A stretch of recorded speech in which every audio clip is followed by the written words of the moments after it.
Annamalai Dental College name is Rajamuthaya. Yes, sir. Raja Muthaya. Raja Muthaya Dental. Okay. RMDC. DC. RMDCH. Why, sir? No, his job is this thing is this. I was just trying hard to recollect the name. RMD.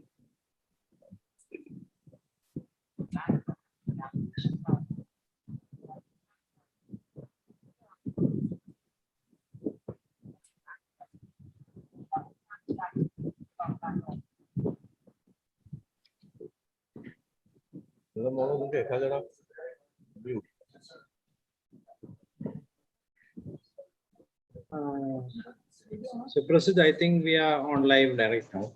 Okay, sir. We can Can enter you the check it? students. Can you check it? Sure, sir.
Good evening, sir.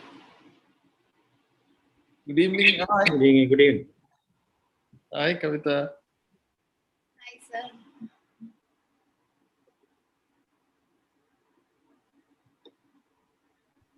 So, how's everything? Fine, going fine. Just going on somehow. Clinic is open. No, sir, not from today.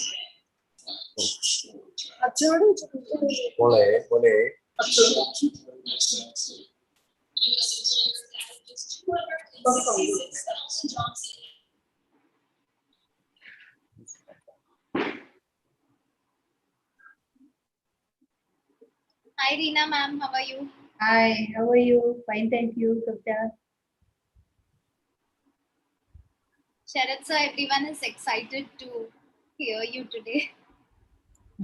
As always. It's maybe the third time, fourth time for you, Reena. Everybody, Anand Raj, maybe everybody. I'm sure you're bored of listening to my psychology. Never. Each time it was different, sir. Each time. The challenge is that only. That's why I didn't Yeah. do anything. I just brought the old slides, so I thought it'll be let us try some new wine in old bottle. Yeah.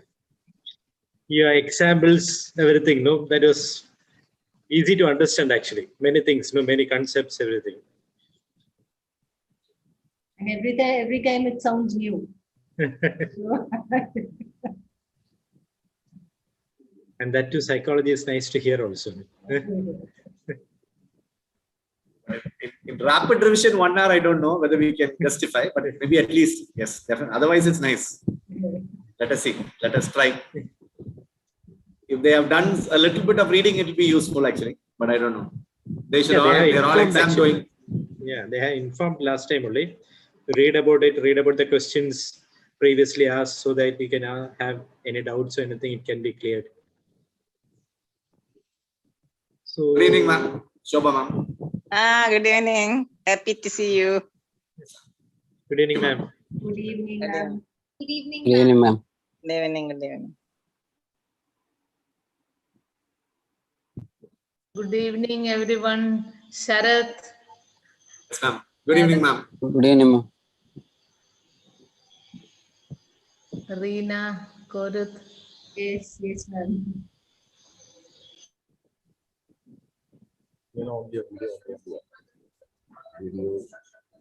Shall we start? I think it's 7 right now. Shall we start? Yes. Hello everyone. Hi. Hello, Sunil. What is up? Looking great. Sharad, hi. Hello, sir. Hello, sir. How are you? Very fine, very fine. Ma'am, after a long time.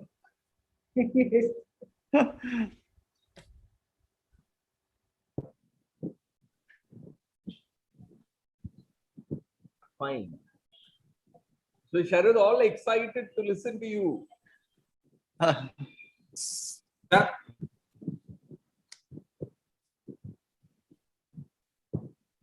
So I can't hear you. sir. Ma'am, Shobha ma'am. Hello.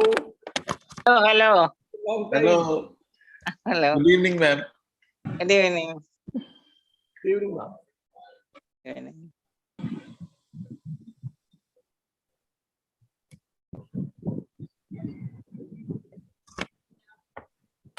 Dr. Sajina is also joining. So, good evening, all. We are on the third day of our third session of our rapid review. So, respected moderators of the day, Dr. Reena Ephraim ma'am, Dr. Koruth sir, and our eminent faculties of the day, Dr. Sharath Ashokan sir and Dr. Joby Peter sir. So, welcome all and dear students also. So, over to moderator, over to Suprasit to introduce the moderators. Thank you, sir. Today we got two senior faculties as moderators. The first moderator is Dr. Professor Reena Ephraim.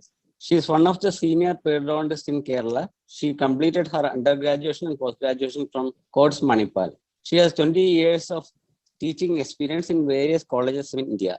She is currently working as professor and HOD of pediatric dentistry in Mahil Institute of Dental Sciences in the territory of Pondicherry. Welcome to the program, ma'am. Thank you. And our next moderator is Dr. Korath Abraham. Sir completed his undergraduation in the year 1990 and his post-graduation in the year 1992, both from KMC Manipal. Later on, he received his PhD in the year 2018 from Annamalai University. He is one of the founder member of our association. He has also served as president of APPD Kerala. He also co-authored a chapter in textbooks of M.S. Muthu as well as in Shobha Tandon. He is currently serving as professor and HOD in Mar Basilis Dental College, Kodamangalam. Welcome, sir. Thank you. Over to you, Reena ma'am, for introducing our first speaker. Thank you, Dr. Suprasid. Thank you for the kind words. At the onset, I would like to good evening. I would like to wish all the senior faculty, the students, and the speakers of the day. Now, the first speaker for today is Dr. Sharath Ashokam. I'm sure all of you are familiar with Dr. Sharath. Well-known child psychology, which we are all aware is not child's play. If conferences were physical, you all would have come across a guest lecture by Dr. Sharath and Dr. Shivakumar. Since we are not having these physical missing, some of you may be missing out on his talks on psychology. I have an exhaustive list of his achievements here with me. In 2008, he has started his journey of academics with the Young Pediodontist Research Award by the ISPPD. And in 2009, he was conferred with the Health Excellence Award given by the Indian Board of Alternative Medicine. In 2010, Dr. Sharath was the youngest and only the third pediatric dentist from India to have completed his doctorate, that is a PhD. Now in 2012, he received the Young Dentist Award from the Chancellor of Dr. MGR Medical University, the then Governor of Tamil Nadu, Dr. K. Rosaya. He has written and edited chapters for 3 most sought after Indian textbooks in pediatric dentistry. He has delivered over 97 guest lectures across the subcontinent and has about 75 publications in peer-reviewed indexed journal to his credit. He is currently a member of the Postgraduate Board of Studies in MGR University. He is the external expert for UG Board of Studies in Vinayaka Mission Sankaracharya Dental College, Salem, an external PhD guide for Sri Ramachandra Institute of Higher Education and Research. He is a PhD guide for Lincoln University College, Malaysia. He was an executive committee member of ISPPD and is currently holding the position of the assistant editor of our prestigious journal, ISPPD. Dr. Sharath Ashokam is currently the principal, KSR Institute of Dental Science and Research, Tiruchendur, Tamil Nadu, India. I hand over the platform to you, Dr. Sharath, to enlighten us on the topic of child psychology. Thank you, ma'am. A very good evening to one and all present here. My sincere thanks to, I still call it KSPPD, but I think I should call it APPD Kerala State right now. Yes. Thank you. I'm honored to be amongst all of you. Kerala is always my second home. I always call it homecoming when I give a lecture to Kerala. And especially for the postgraduates in Kerala, I'm sure every time APPD tries to get in good speakers. And I know it's a very active association. Suprasid and Anantaraj in specific for giving me again a platform to all the members as well. I'm also excited that I'm giving this lecture amongst 2 people, Korath sir and Reena ma'am. Actually, when I was a Dr. Shivakumar sir, and it looks like as if I'm presenting my seminar here amongst the teachers of that particular cadre. I hope I do justice to this particular presentation. Thank you so much for that opportunity. And without wasting much of the time, I've tried my level best to put in psychology in a nutshell.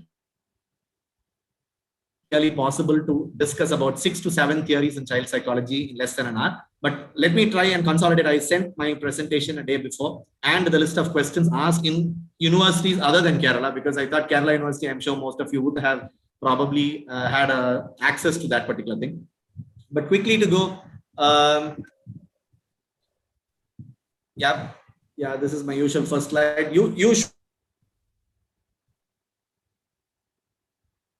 It's a tough nightmare, dry, vague subject. I don't think so. I wouldn't really accept that. But let us go right into what is probably needed for a postgraduate student, right? So any question asked on theories of psychology, because I saw that in the last 5 years, there are many questions asked in psychology. It could be in clinical periodontics, or it could be in any other part 1 also. And they always ask you a classification of psychology and explain one of the psychology in detail. I think you must always start a particular essay with a good introduction. The good introduction will always go ahead with the definition of psychology and child psychology. And so that's what the first slide is talking about. So psychology is of 2 basic things you need to remember. One is behavior and mental process. I know it's a lot of English words. My whole key is going to try and tell you how to remember these words, because it's just story. It's just going to be like reading a book, right? So remember 2 words in the definition of psychology. One is behavior, one is mental process. Behavior is anything which I can observe, record, and measure, right? So if somebody is sleeping here, if I can look at them and I can observe them, I can record it in a camera, and then I can measure it or grade it, it becomes behavior. If somebody is smiling here, then I can observe, I can record it, I can measure. If somebody is crying here, I can observe, record it, and measure. So anything which goes on in the child's mind, or for that matter, anybody in this particular classroom, anybody's thought process, the memories, the emotions, their fantasies, that could all come into the mental process, which I cannot see, I cannot record, or I cannot measure that. So behavior and mental process always go hand in hand. Say, for example, I keep talking and I'm not bothered about whether you understand it or not. What happens is, over a period of time, and I will know that you are actually getting bored, right? So basically, if you're thinking that I'm boring with this particular lecture, that is a mental process. But the minute I find out that you're actually bored by looking at you and your eyes are drooling down, or you're trying to sleep, then I can really see that. Then it becomes behavior. So psychology is 2 important things. You must always remember this in clinical practice as well. You have to think about what is the behavior of the child, what goes on in the child's mind, which you cannot see. You have to be able to balance both these 2 things. So I would always suggest you to start your definition with psychology. And I'm sure all of us here have changed and evolved over a period of time, right? So everybody changes from their birth till we live. We keep changing. So that is called as developmental psychology. So developmental psychology means my behavior and my mental process keeps changing over a period of time. And if it keeps changing from birth till adolescence, it becomes a part of developmental psychology, which is called child psychology. So child psychology is study of child's behavior, which could be physical, cognitive, motor, linguistic, perceptual, social, but right from birth till adolescence. So this is something very important, and I think all of you must. Okay. This is something important, that the definition of psychology is important for this thing. So classification of theories, I think MS Muthu and Shivakumar, we are writing the 3rd edition. It should be out anytime. So we have improvised on that particular chapter. Even Nikhil Malvas, we have changed this a little bit. So these theories of psychology, if a question is asked, I think you should stick to this particular classification of theories in child psychology. Emotional development, cognitive development, learning, or development of behavior. So if there is a question asked on essay on cognitive development, you need to write about those theories. If it's about emotional development, you need to write about Sigmund Freud and Erikson. If it's cognitive, it's Jean Piaget. If it's on learning theories, then you have to write about Pavlov, Skinner, and Albert Bandura. So any question asked, I think you must start in this particular format. So this is what I was telling. Emotional development, it could be asked as psychoanalytical theory, it could be asked as psychodynamic theory, or it could be asked as psychosexual theory by Sigmund Freud. The other one could be psychosocial theory. It could be asked as personality development. If a question is asked, if an essay is asked on personality development, you still write about emotional development. So the stress is more on Erikson in that particular stage. Theories of cognitive development by Jean Piaget. Learning and development of behavior, classical conditioning, operant conditioning, and observational learning. Right. So any question, as I told you, just to recap, any question asked on personality development or emotional development, you're psychosexual theory and psychosocial theory. There's always a question which is asked, what is the most important things which are common for both? What are the major differences between both, right? So let me try and let us say it's 9:15, let us say about 10 to 15 minutes per theory. And if you have any questions, you can probably discuss it then.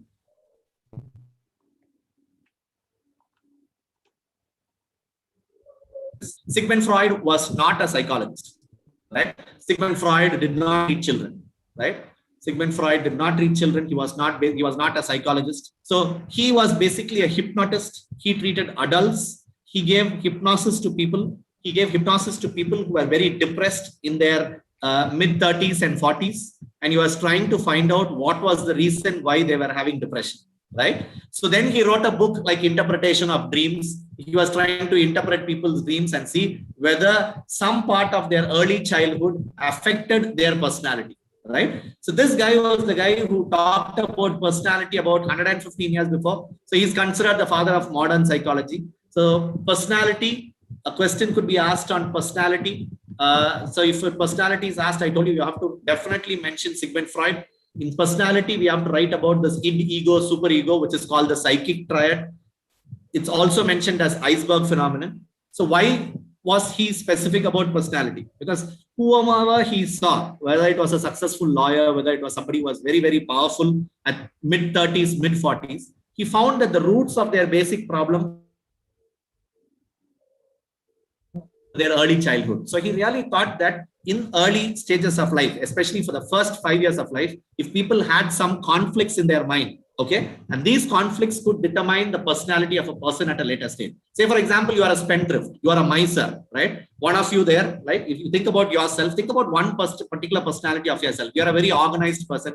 You're very neat. You're very orderly. Then this particular personality is attributed to something which happened during your early childhood, that the first 5 years of your life. So Sigmund Freud did not treat children. He went back in time and he hypothesized, I'm using the word, he hypothesized that probably if your personality is like this, then probably you would have gone through this kind of a conflict. You would have resolved the conflict like this, and then your personality set in like that, right? So in this basic thing, you must understand what is id, ego and superego. Id is everything which is present at birth, which is working on a pleasure pain principle. So it is present at birth.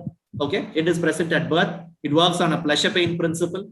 It is like, I want it now. This particular picture I have shown you here, this is like, I want it now, right? You're not bothered about the pros and cons, whether you should have it or not.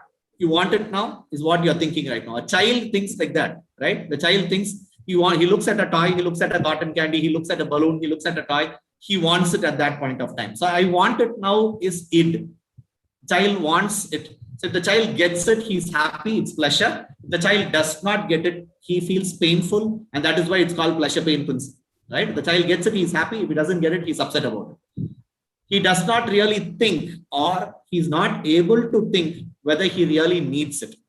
The child will not be able to understand or perceive at that point of time in his life whether he really needs that, right? So the ego comes in. When does the ego come in? If somebody asks you as a PG, when does ego step in? Ego steps in between 2 to 6 months, technically. This is all hypothetical structures. These are not something physically you can touch, right? So the personality of a person, id, is present at birth. The ego steps in after a few months when the child is born, and in few months' time, the child feels hungry, he starts crying.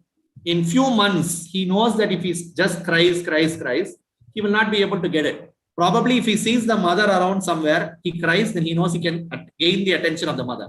If he's in a room and he knows that somebody is not going to come, then he keeps crying so that somebody is going to listen to his crying and he's going to come. So the ego works on a reality principle. The ego works on a reality principle. The id works on a pleasure pain principle. Okay, what are these reflex action and primary process thinking? When the child is very, very young, 0 to 2 months of age, the child wants something, he gets it reflexively, he feels happy about it. If he doesn't get it, he starts fantasizing as if he has it. So fantasizing is primary process thinking. Secondary process thinking is stop fantasizing and act. You can't think the mother will come and feed you, right? The child can't sit all the time and think, mother will come and then feed him. The child knows, okay, if I don't start shouting now, the mother is not going to come. So the child realizes that it's just thinking about the milk, the mother will come and feed is not going to help. He starts crying at the top of his voice till the mother makes it a point to come there and feed him. Stop fantasizing and act is secondary processing. The third part, or the ego, the ego again is the executive of personality. Why do we call it as the executive of personality? Because the id wants something. Okay, look at this particular picture. The id wants something.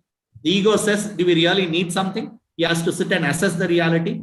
Then I need to do a bit of planning to get it. That means if I want the milk, I have to plan and get it. The superego is the right things and wrong things in life. This is the judiciary. This is the Supreme Court. Can you have this or not? Is it really needed or not? If you don't really need this, don't do this, right? So when I give this example, I always talk about this cartoon characters. One, the green devil, which comes on one side. The other one is the angel, which comes on the other side, right? So every time you have some idea popping in your head, there's some angel which comes and says, don't do this, right? That's not right. The other one says, the evil part says, yeah, do this. Everybody does it. So you just go ahead and do it. Right? So there's one right thing to do in life, wrong things to do in life, which is determined by the society predominantly. And this is the superego. Where's the superego? Yeah, the superego. 1 second. Okay. The superego, I'm not able to see this. Can I just drag this down? Yeah. The superego has two parts. I told you. One is the ego ideal, the right things. Remember the good part, the angel part of you is the ego ideal. The conscience is the wrong things which you must not do. Those come under the devil part. So always, there are two things which keeps pulling you on either side, but the ego has to satisfy the needs of the id. The ego has to satisfy the needs of the superego. The usual example I give you as postgrad, and in the test you have not. Can I have some examples in the chat box? Do postgraduates copy? At least do students copy in an exam? Do you copy? Can I have some typed answers? Will I be able to see if somebody is typing the message?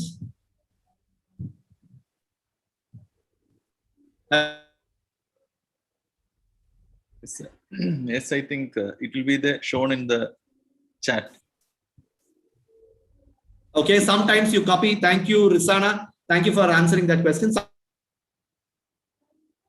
Who decides whether you copy? Shruti says yes. How do you decide whether to copy? Every time your id says, just pass the exam, right? The superego says, no, you're not supposed to do this. I am just a very humble human being. I'm next to God, right? And you really say that you're not supposed to do things. But finally, we still copy. We copy in such a way that we don't get caught, right? So the ego says, take care of the needs of the id by copying. Because I want it, I have to pass this exam. The superego says, it's not right. Don't get caught, okay? So it takes it very partial.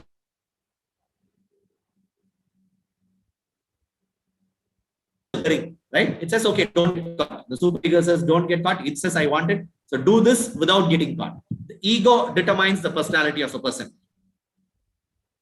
Was deciding the personality of a person. Every time somebody was about to do a crime, the superego will come in and everybody would have been angels, right? Every time we try to do a crime, we would have stopped doing the crime and we would have been lovely angels here, right? Please remember, this is like, in Tamil we say, Kadavul Padi, Murugam Padi, right? This is like half human being and half God, right? All of us born here in this world have, I call it Alukku-Moota. Alukku-Moota is just like, it's a bag of all the dirty things. The bag of dirty things is your id, right? The id always wants something. So the id creates some tension in some part of the body, right? So Sigmund Freud decided that the different parts of the body where the id creates the tension should be the names of the stages. Okay. So if you look at the stages, can somebody tell me what are the stages? Let me see what you can tell me about the stages. Can somebody type something about the stages? Is it possible? Any one name which you can remember, some stage according to Sigmund Freud. Dash stage, dash stage, dash stage. Anybody? Anybody awake with me? Can I have some stages according to, yes, oral stage, yes, oral stage, anal stage, yes. Please remember, the id creates a tension in one part of the body, and that part, if it's oral cavity, it's oral stage. If it is anal region, it is anal stage. If it is phallic, it just means penis. The word phallic means penis. So Sigmund Freud thought that there is some tension related to a genital organ called penis, and so he named it phallic stage. So this is exactly why his theory is considered psychosexual, because everything was related to the conflict, and most of the conflicts what Sigmund Freud was focusing was.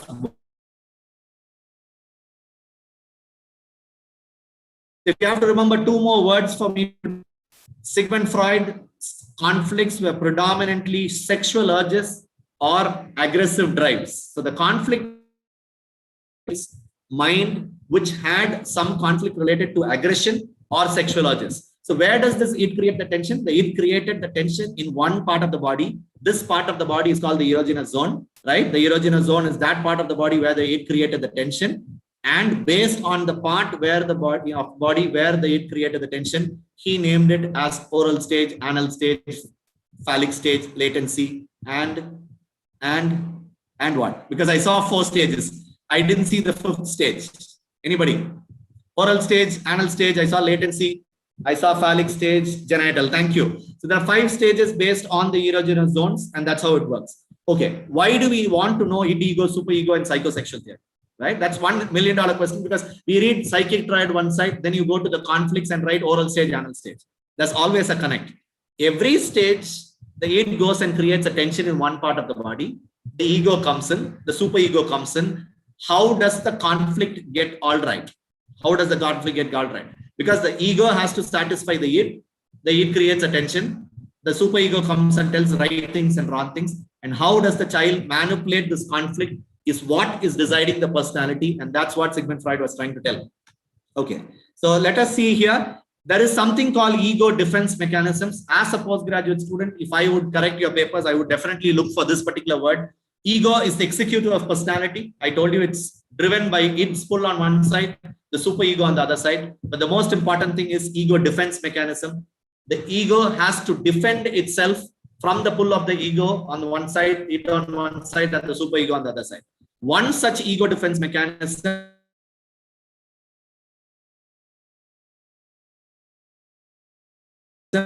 if suppose this is a rapid revision, if it's a revision, you should have heard that identification resolves some conflict. It's there in MS Muthu and Shivakumar's textbook.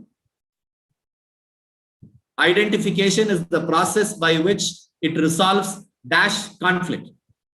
Okay, let me give you an example or a clue. Dash complex. Any complex which you have heard here? Some complex which you remember in Sigmund Freud's theory? Oedipus complex, fantastic, Hanan. So Oedipus complex and Electra complex happens in the phallic stage, where I told you that the penis is the point of tension, right? The child at that stage is looking at something, or it has an opposite parent attraction. And I really don't think we have to explain Oedipus complex and Electra complex. But how does this Electra complex and Oedipus complex get resolved, right? The boy child looks at the father and he thinks that he's sharing his mother's love, right? He thinks that the father is right standing in between him and his mother. But what does he do? Over a period of time, he understands the mother likes the father. So whatever he does, if he copies and imitates the father, then the mother will start liking him.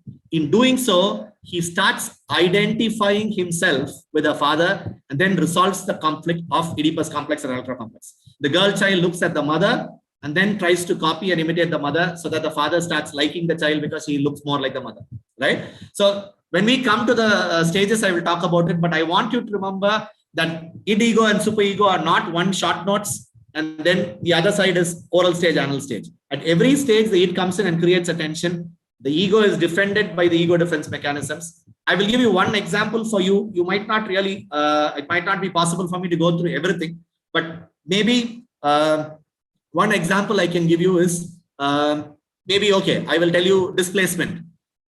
If your HOD scolds you, right? If your HOD scolds you, right? You can't scold the HOD.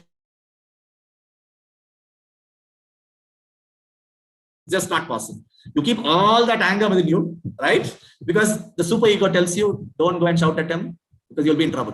The id says, I want to be shouted. I want to vent this anger. I want to throw it on somebody. The ego says, wait, please. Okay, you can't show it on your HOD. The next time you turn out of your HOD's room and come outside, you accidentally bump, or your batchmate comes and bumps into you accidentally, then you vent all that anger on that particular person, right? You throw all that anger which you had on the HOD. So you're displacing your anger on that particular person. You satisfy the need of the id. The id says, throw it out, spit it out. You've spit it outside, right? You've done it. But where did you do it? The ego makes sure that you are safe. It does satisfy the needs of both, but it takes care of it, right? So if you look at every ego defense mechanism, it's important, but for theoretical purposes, identification resolves Oedipus complex and Electra complex in phallic stage. Okay, that's something I want you to remember. Okay. If the question is asked on psychic triad, you will write id, ego, super ego, whatever I told you. Quick recap: id principle. The ego is based on reality principle. The super ego is the judiciary or the Supreme Court. And this is called an iceberg phenomenon because whenever you are exposing yourself, your personality to somebody, whether it's your teacher, whether it's your parents, whether it's your friends, whether it's your boyfriend or a girlfriend, you keep all your adukumuta. I told you, your dirty sack is the id, which you keep below, right? You push it and keep it submerged inside, right? And what you project outside is only the tip of the iceberg, which is the beautiful part of you, which is shown outside in the conscious world. That's why it's called the iceberg phenomenon, right? So I spoke about erogenous zone, and I'm coming here to the different stages. I'm going to do both the theories together so that we have no time problems. So the first stage, if you look at Sigmund Freud, it's oral, anal, phallic, latency, and genital. But Erikson calls this oral, sensory, muscular, anal, locomotor, genital. So can you see that oral is there on both sides, anal is there on both sides. Here it becomes genital. He becomes a little more decent. He does not want to be a psychosexual theory person. He wants to be a more social person. So his theory is a little bit more towards the social environment. The latency period, he calls it latency. Genital stage, he calls it adolescent stage. The common things between both the theory is something which I want you to understand. Both of them agreed that there is id, ego, superego. Both of them agreed that there is a conflict. Both of them agreed that there is a conflict in one part of the body, which is called the erogenous zone, right? What was the major controversy or what was the major difference between the theory is, how does the conflict get resolved? Who is responsible more for the personality? Sigmund Freud will just say, I'm going to skip a couple of slides and come here. Sigmund Freud would call children are passive, slave to their urges. The urge is there, the aggression is there, and they just submit themselves passively to the urges, which is conflicting in the child's mind. But psychosocial theory by Erikson would say they are active and they are adaptive. That means the child will adapt to the situation, but who should help the child? Somebody has to help the child to adapt to the situation. The child is new into this world. He can't adapt by himself. So the stress is more on the social influence in psychosocial theory. In psychosexual theory, it's more on the urges. The psychosexual theory will always talk about the conflicts, the urges. The urges are two things. Can I have some messages on the chat box? What are the two urges we are talking about? So if it's rapid revision, I take the liberty to ask you questions. We need a quick revision. If there is urges and conflicts, according to Sigmund Freud, what are the two major things which is causing this urge? Can I see some answers? Anybody? Anybody awake with me except Korat sir and Reena ma'am? What are the reasons? What are the urges? Food, no. I told you that is conflict is arising because of something related to two things. One is aggression, the other one is sexual. Please remember these two words. I told you to remember these two words. Sigmund Freud's theory is called psychosexual theory only because you're a postgraduate student, I want you to really understand why it's called psychosexual theory. There's a conflict in the child's mind. The conflict always arises because of two urges, which are biological urges. One is a sexual need according to Sigmund Freud. The other one is an aggressive need. The child always wants to do something aggressive according to Sigmund Freud. So he put the stress on the urges, but psychosocial theory did not want to put it on the urges. He said, yes, the urges are there. Yes, there is aggression. There is a sexual conflict which happens, but how is it resolved? Who helps them resolve? The social environment resolves the conflict, right? That's why it's called psychosocial theory, right? The behavior is stemmed from the id, right? The conflicts of the id and superego. The id plays a major role in psychosexual theory. The ego plays a major role in this thing. I generally don't give out the slide. So I thought maybe there might be something which I want to give the postgraduates today. So if at all there is a question between psychosexual versus psychosocial, I think these are the two most important things. Child is not a passive slave according to Erikson. He's very active. And second, we always know this point, the social environment plays a major role in the personality. Okay, I'm going to go back on this particular slide. Am I clear? Can I have an yes? Risana, is food resolved now? Somebody said food here. Yes, thank you. Okay, yes. I'm going ahead and going back to this particular thing. Okay, let us say there's one thing called mode. At every stage, Sigmund Freud thought there's one character which gets imbibed in the child's mind, right? So he was thinking the conflict is trust versus mistrust, autonomy versus shame or doubt, initiative versus guilt, industry versus inferiority, identity versus identification. Okay, one most characteristic feature which gets imbibed in that particular environment is called the hope, will, purpose, competence, and fidelity. There is a conflict. The child is born into this new world. He wants something like food. Yes, I agree with Risana when she says food. Food is the most important thing when the child is born, right? So it's related to the oral cavity. The child cries, the child shouts, the child smiles. Everything is related to the oral cavity. But Sigmund Freud will only talk about food, like what Risana says, right? But Erikson would say the child smiles, the child cries, right? The child communicates with the social environment with his sensory reflexes, right? That's why he calls it oral sensory stage, right? I might go on and on. I might not be really possible to explain every part of the psychology, but I want you to understand if Freud said anal, it is related to the conflict in anal stage. But Erikson would bet to differ on particular thing. He will say it is not about the anal region. It's about the muscular control, how the child can be toilet trained, right? So I'm skipping this slide for you to go back and read, but I would like to explain this particular slide, which I made it easy for you. The most important event which happens in the first page is feeding, something related to food. The second stage is toilet training. The third stage is exploration, right? When the child is exploring, according to Sigmund Freud, the third stage is phallic. So he says the child has something related to his penis, which is causing the tension. The boy child looks at the girl child and thinks the child also had a penis, but it was cut off. Maybe mine also will be cut off. That is castration anxiety. The girl thinks that the boy alone has this, but I don't have this. This is penis envy. So these are not explained in your textbooks in a big level, but you must understand phallic stage. The name itself is phallic stage. Something around penis was the whole problem according to Sigmund Freud. But look at Erikson. Erikson's problem is not the penis. His whole focus is on exploration. The child explores his environment. Before the child starts exploring outside world, he starts to explore his own body. A boy child and a girl child, age 3 to 5 years, play with each other. And each of them look at each other and say, you have 2 eyes, I have 2 eyes. You have 1 nose, I have 1 nose. You have 2 ears, I have 2 ears. There's one part of the body which you have, I don't have. There is some tension created at that point. And that is why I'm telling you again and again, Erikson also agreed that there is an erogenous zone.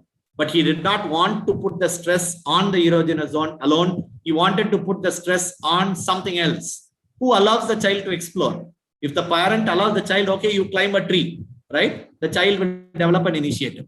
Every time the child tries to explore something, do something, touch a glass, don't touch it. Touch a wire, electricity shock. Climb a tree, you will fall down. Every time the child tries to do something or experiment something, if the parent is stopping him, the child will not explore and he feels guilty. Maybe he thinks, okay, I'm not supposed to do this. That's why the conflict arises according to Erikson, right? When the child goes to school, latency stage, no erogenous zone. Both of them call it latency stage. That means both of them accept that there is no erogenous zone. This is a stage where there is a lot of competition. Everybody wants to compete. Everybody wants to win. So industry versus inferiority. Everybody praises him.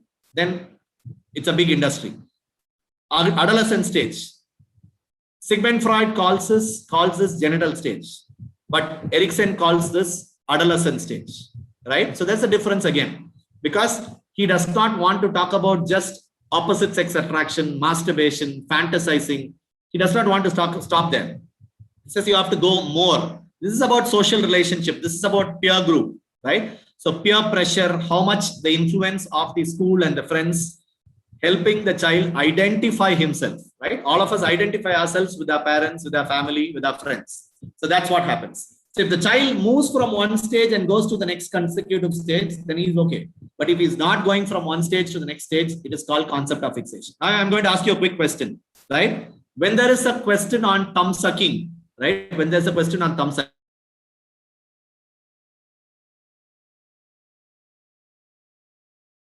Freudian theory. How many of you have seen this? Everybody has seen this? Yes, no? Yes. If at all somebody has seen this, please can you explain theory? There's nothing like classical Freudian theory. If you are writing thumb sucking habit, please understand 0 to 2 years, the child is in oral stage. So 0 to 15 months, the child can do anything with the oral cavity. So it's not wrong. So don't intervene at that stage. But if the child is thumb sucking after 5 years of age, 6 years of age, he should have gone to phallic stage and he should have gone into latency. So that means the child is still fixated to the oral stage, and that is why it's called concept of fixation. The child thumb sucking at 6 years of age is a concept of fixation.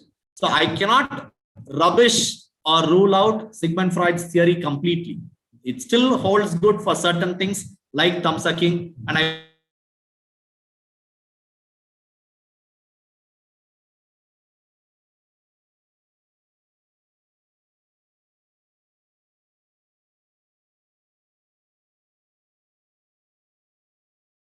learning theories. Learning. If a teacher scolds you, you don't change forever, right? One seminar you don't do well, your teacher scolds you. Have you changed for lifetime? It's not possible, right? It's only a relatively permanent change in the immediate behavior. Maybe next seminar, maybe next few seminars, you might do well. After some time, you go back to normalcy, right? Then the teacher has to give a second dose, a booster dose, right? Only after the booster dose, again, there is a relatively permanent change, right? Learning is defined like that. The learning is classically defined or differentiated into two. This I want all of you to understand. Don't go with classical conditioning, operant conditioning, and social learning theory.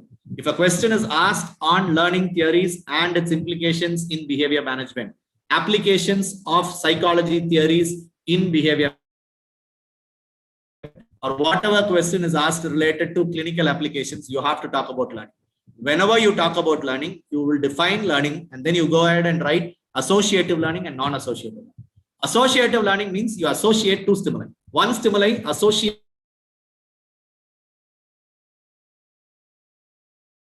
means non-associative means there's only one stimuli. Just give me a second.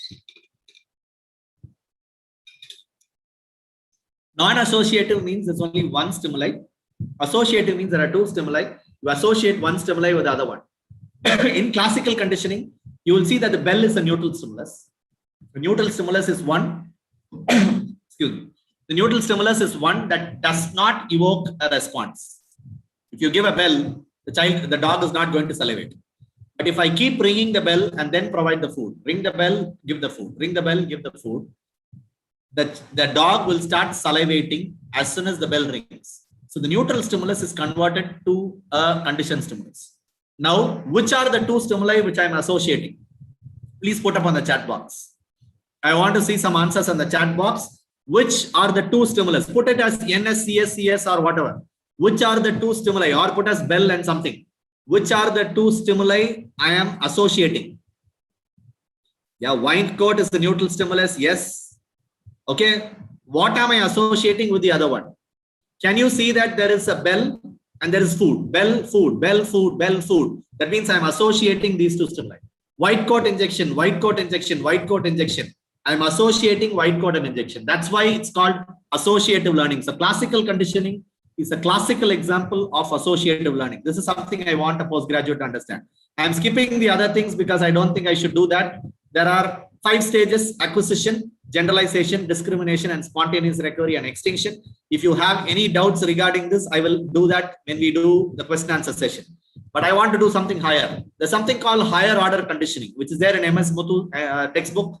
Conditioning, when you have an unconditioned stimulus and then you have a neutral stimulus, then you have classical conditioning. You don't have to always do neutral stimulus and unconditioned stimulus. What if I do white coat and crying? So if I relate, say for example, remember this is the neutral stimulus, this is the unconditioned stimulus. Okay. So what if I relate this neutral stimulus, this bell, with something which the dog will already start doing, being conditioned to, right? So neutral stimulus and unconditioned stimulus is not the key always.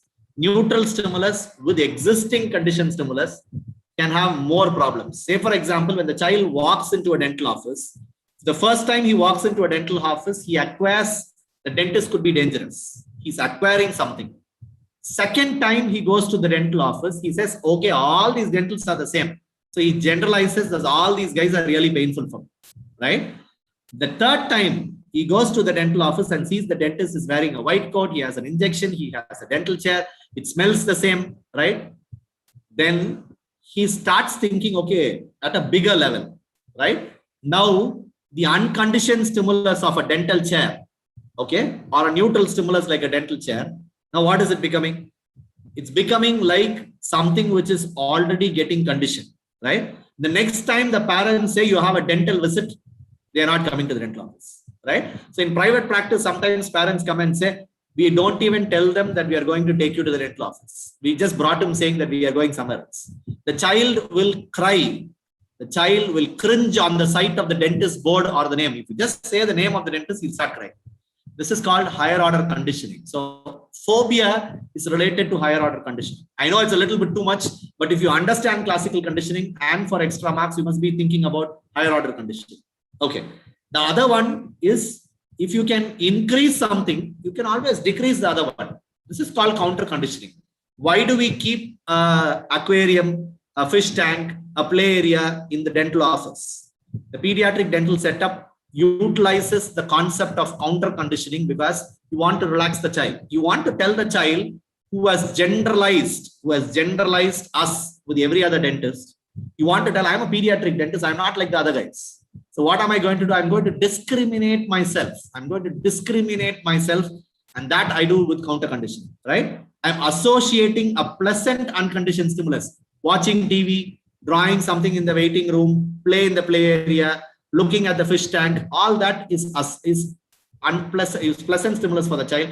I'm relating these two things. So setting up of a dental clinic, we talk so much about setting up of a dental clinic. Setting up of a dental clinic classically comes under counter conditioning principle. And I want you to mention this in your paper. Okay. So if there's a question on learning theories, please remember classical conditioning is first. Then you must always talk about ABC of learning. If there is a question on learning, you must talk about ABC of learning. ABC is antecedent, behavior, consequence. I would also call this as SRC, stimulus, response, consequence. Stimulus, response, consequence. So every time there is a stimulus, there is always a consequence. What classical conditioning is, it's typically stimulus response theory, right? So classical conditioning can be called as associative learning theory. It can also be questioned as stimulus response theory. But operant conditioning, you should always call this as instrumental conditioning. Okay, I think I have the other name, instrumental conditioning.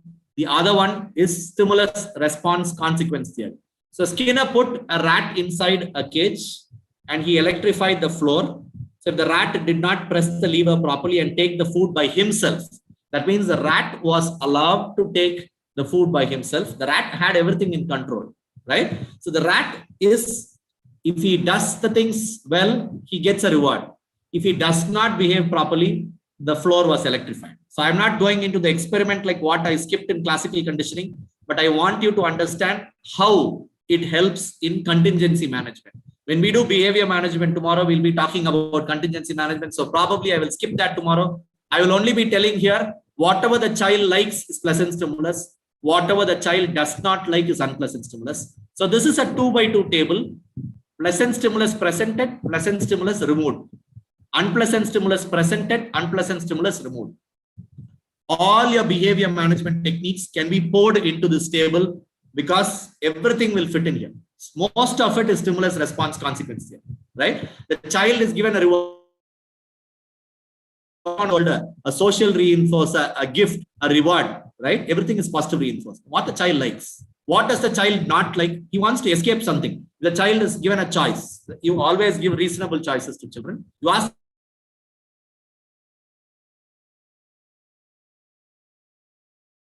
So he has escaped the extraction. The child does not want a high-speed handpiece. We substitute it with the slow speed handpiece. He has escaped the high speed. This is escape. Please remember, negative reinforcement is also positive to the child. The child escapes something which he does not like. He escapes an unpleasant stimulus.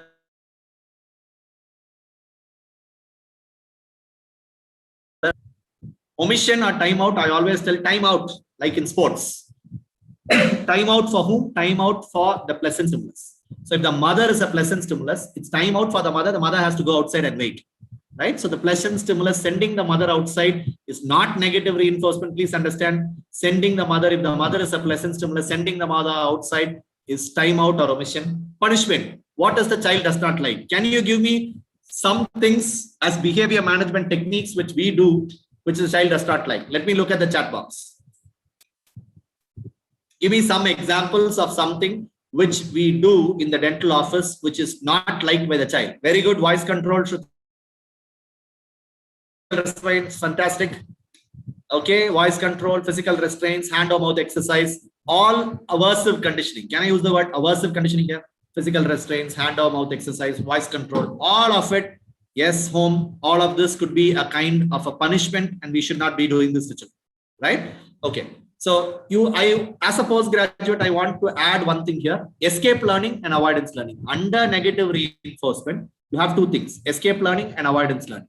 So what is escape learning? What is avoidance learning? If the, okay, what should I tell you? Okay, this example. You are standing outside a HOD's room to get a leave letter signed, right? If you see your classmate, okay, okay, I don't think I should give you that example. Okay, I'll put it this way. If you are standing inside your HOD's room getting a scolding, right? Suddenly his wife calls him and he's getting a blasting on the other side, right? So he looks at you and just go, right? You escaped out of that situation, right? You escaped out of the situation, right? If in case you are standing in that room and you're standing and seeing how your teacher is behaving inside, and you think it's not a good face, you know how he grumps, right? You see a grumpy face there, right? You think it's not a good time to go. That is avoidance learning. Avoidance learning means some amount of aversive stimulation is not even taken. You completely avoid that. Escape learning means some amount of aversive thing you got. You got a bit of dose and then you ran away. Please understand, in pediatric dentistry, you never allow a child to do avoidance learning. A child comes and rolls on the floor. You send him, okay, better you go tomorrow and come back. You will come back tomorrow. We will do it. He's not going to come tomorrow and allow you to do the dental treatment. He's going to come exactly to the same spot where he was rolling, and he will roll better now, so that you will send him back again.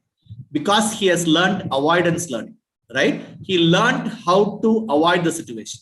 You should not do that. The child has to have escape learning. All of you do escape learning. Can somebody, some smart kid here, tell me how you do escape learning? I know I might take time here, but it's fine. Otherwise, I don't think I can put across message in 1 hour. You sometimes make the child earn that, right? I told you the child must get that, but he must earn it.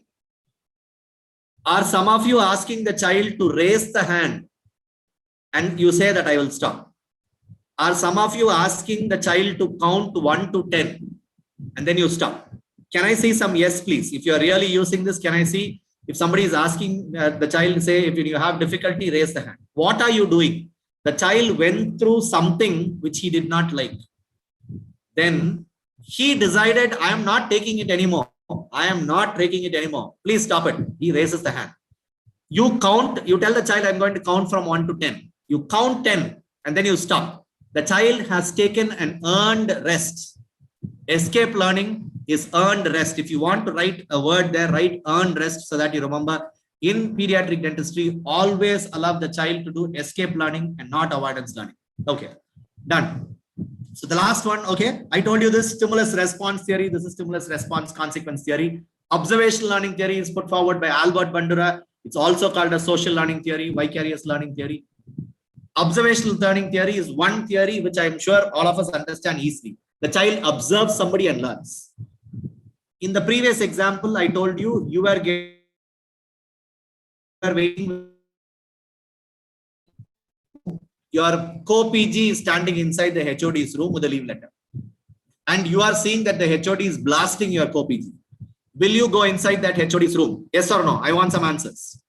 You want a leave letter signed from your HOD. You are standing outside. You see your HOD blasting your co-PG. The co-PG also has a letter in his hand. Yes, never. That is better. Risana. Never, right? That means you learned through observation. It is not your own experience. You learn from somebody else's experience. Please understand one major difference between operant conditioning and observational learning theory is in operant conditioning, there the child learns from his experience. In observational learning theory, he looks at models, he sees what they do, and he imitates. There are two types of models, one coping models and mastery models. I'm a very scared child, right? A mastery model is some child who's enjoying the dental treatment. A coping child is somebody who's scared but is able to manage the procedure. Whom will I relate to? Which kind of model should I use in my operatory to treat an apprehensive child? Can I see some chat box answers? Only 5 or 6 are answering. Yes, why coping? I can see coping. Coping, yes, fantastic. Why coping? Just put some 2 words. More realistic, fine. Any other word? Yes, right answer. You can relate to that particular person. I can relate to a child who's coping like me. I can't look at somebody who's enjoying the dental treatment and say, yeah, I'll go and take it, right? So social learning theory is directly related to modeling, and that's what you will be looking at tomorrow in behavior management. So there you have attention, retention, reproduction, and motivation. The child has to attentively see something. Then he has to retain that in his head. Then he has to reproduce that, right? For all this, okay, you see somebody doing a good job in seminar. You go and watch it. You go and retain that you have to do well. Will you do it? It's not going to be possible. You have to have some amount of motivation, whether it's an internal motivation or an external motivation. Without motivation, nobody is going to copy the other person. You need to have some incentives. Okay. Please remember to write this Bobo doll experiment. Albert Bandura saw children who were beating. Okay. Children were shown some TV shows where they were beating something. After that, when they came back to the room, they just started bashing the dolls, right? Say they observed aggression and they learn it, right? Every time with children, it's always related to some amount of aggression. So you have to agree with that. Okay. The last part is your cognitive theory. You can be asked as development of intelligence as well. So cognition is a little bit different from the other theories because the other theories were working on dogs, rats, and cats. But Jean Piaget's theory was working predominantly on how people understood certain things. The word cognition means knowing and understanding.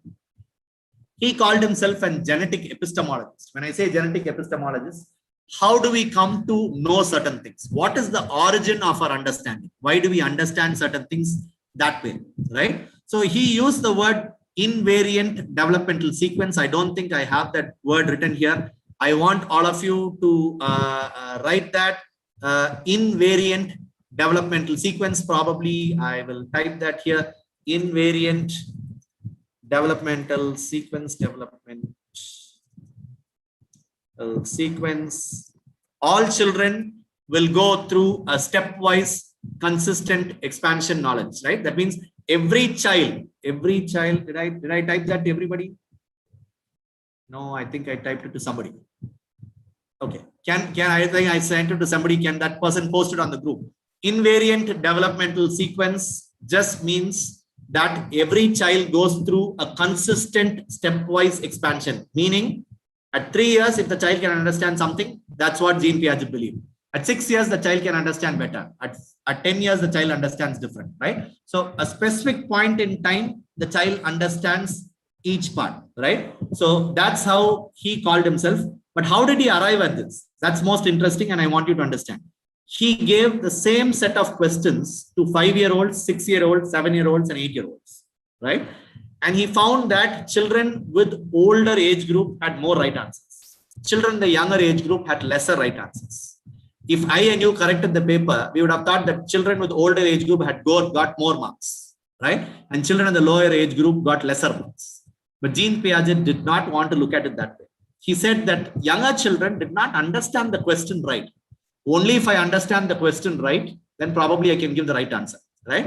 So all the postgraduates here, if you don't know the answer, I think you should tell your teachers, I think I don't understand the question right? So if you don't understand the question right, you always have the liberty to don't answer the question, because you don't understand the question, you don't know the answer, definitely, right? So he wanted to divide the stages based on this particular thing. It might be a little complicated because you might have read pre-operational stage 2 to 7 years, but there is a sub-stage also, pre-conceptual 2 to 4, 4 to 7 intuitive stage. If you want more marks, better things, you can write this, because you would have read it as pre-operational concrete operations and formal operations, but this guy would have called it conceptual intelligence, development of intelligence. The question is asked on development of intelligence. Why we have to write Jean Piaget's theory is because he was talking always about knowing, understanding, intelligence, and stuff like that, right? So we are skipping this. In pre-verbal sensory motor stage, what are the two things which you need to remember? The child always gets into a stage of pushing, banging, and poking. He is not doing it just like an aimless play, right? Every child gets a rattle. The rattle is not just given as an aimless play. Every child is doing and playing with a rattle because he is thinking that he's experimenting with it. Jean Piaget believed that every child is little Einstein, right? They are like experimenting. Everything they touch, they see, they hear, whatever level of knowledge they have, they're experimenting on. They're exploring their environment. They touch, they feel, they scratch, they do everything possible, right? So in this particular stage, the end of this particular stage, or maybe towards the first year, that's the first year of age, there's something called object permanence stepping in, especially around 12 months of age. What they do is, if I show a bottle in front of this child right now and say, Kaka tukiti page, right? So those of you who don't understand Tamil, if I say Kaka tukiti page means something took the thing away, right? A child who is less than 10 months of age or 12 months of age will just stare into space like that, because he's still something out of sight is out of mind for the child. But a child who is above 5 years or 6 years will just laugh at you. He knows that you just hid it behind you, right? He will just come behind you and he'll just take it, right? So object permanence comes in only after 10 to 12 months of age. You cannot expect a child less than 1 year of age to do this. This experiment shows that a doll was placed in front of an infant. Then you put a paper right in front. This child cannot understand that the doll is still existing behind that paper because object permanence has not set in. The minute object permanence sets in, the child will push this paper away and try to take the doll, right? He tries to play, symbolize things and place. So symbolic thought, beginning of symbolic thought, animism and symbolic thought is the end of this stage, that is around 2 years of age, and the starting of the next stage, which is pre-operational period. You'll again find animism, symbolic play, right? What is animism? Animism is giving life to an inanimate object. Surf Excel ad, right? The elder brother walking with the younger sister, and then they fall into a puddle of water. The younger sister is crying. The elder brother jumps into the water and beats it and says, "Don't do this to my sister," right? Mothers do this at home. The child stumbles on a chair and falls down. Then the mother goes and hits the chair. Giving life to an inanimate object is animism. Immediate justice, immanent justice means immediate justice. The child is always focusing on one point. Okay, if you give a child something, okay, he will always focus on something. All of you know this beaker experiment. I'm sure everybody knows this beaker A, beaker B experiment. The child is showing this as more water only because he is looking at something. Now, I want some answers. What is the child looking at in the beaker experiment? Why is he centrated with beaker, with the tall glass beaker? What is he looking at? What is the child centrated to? Centration means most characteristic feature is what gets into the child's understanding. So if the child is telling that this beaker has, yes, very good, Sweta, it's the height of the beaker, because the child is not learning mathematics. Poor guy, he's escaped mensuration. He does not know what is circumference, what is radius, what is pi r squared, what is pi r squared h and stuff like that, right? He only looks at the height of this thing because he's centrated to that, right? Okay, what is egocentrism? Egocentrism, I'm sure all of you know this 3-mountain experiment. Okay, you can go back and read what a 3-mountain experiment is. If you really don't know, then you can always contact me.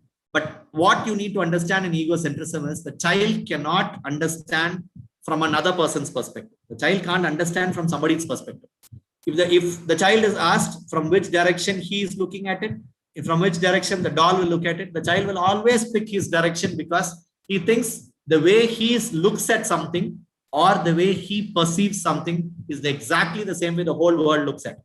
So if the child is completely egocentric at birth, the child is said to be completely egocentric at birth.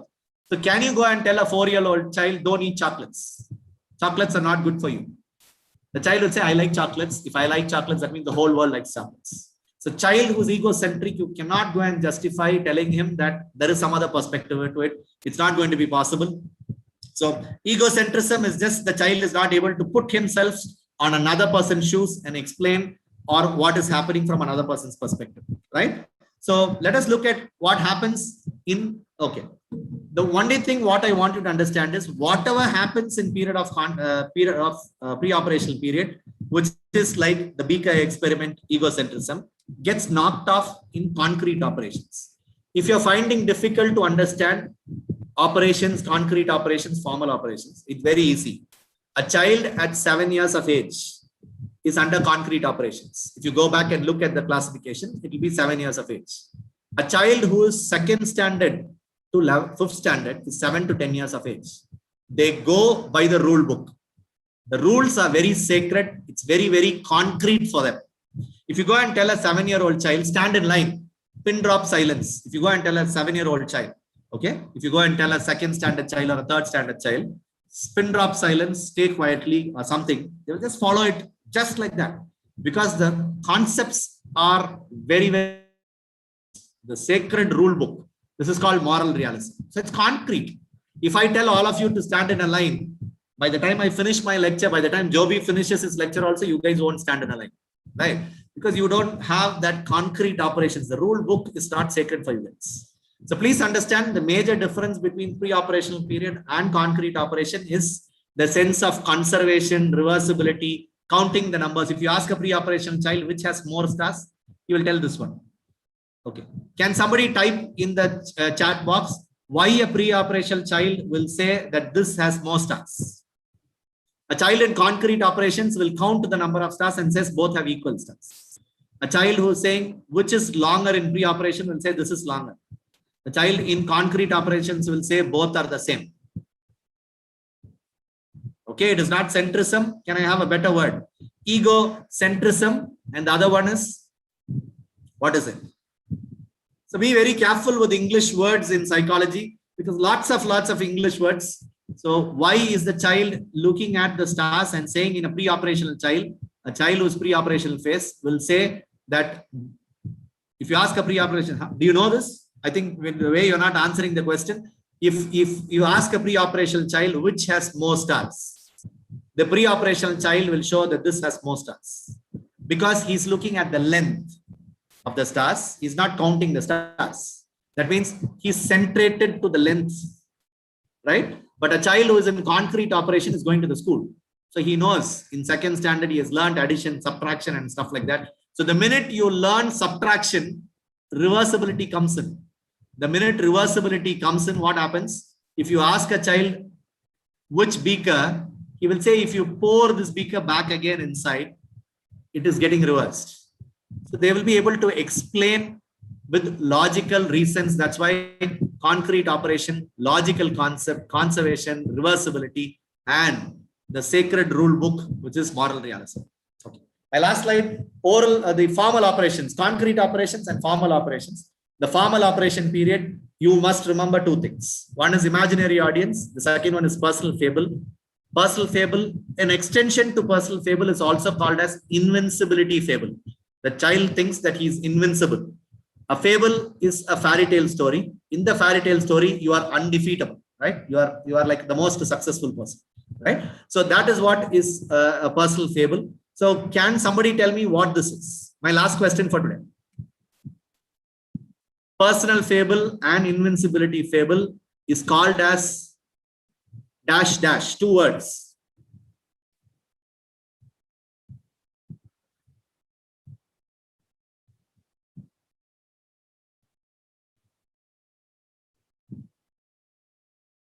Anybody?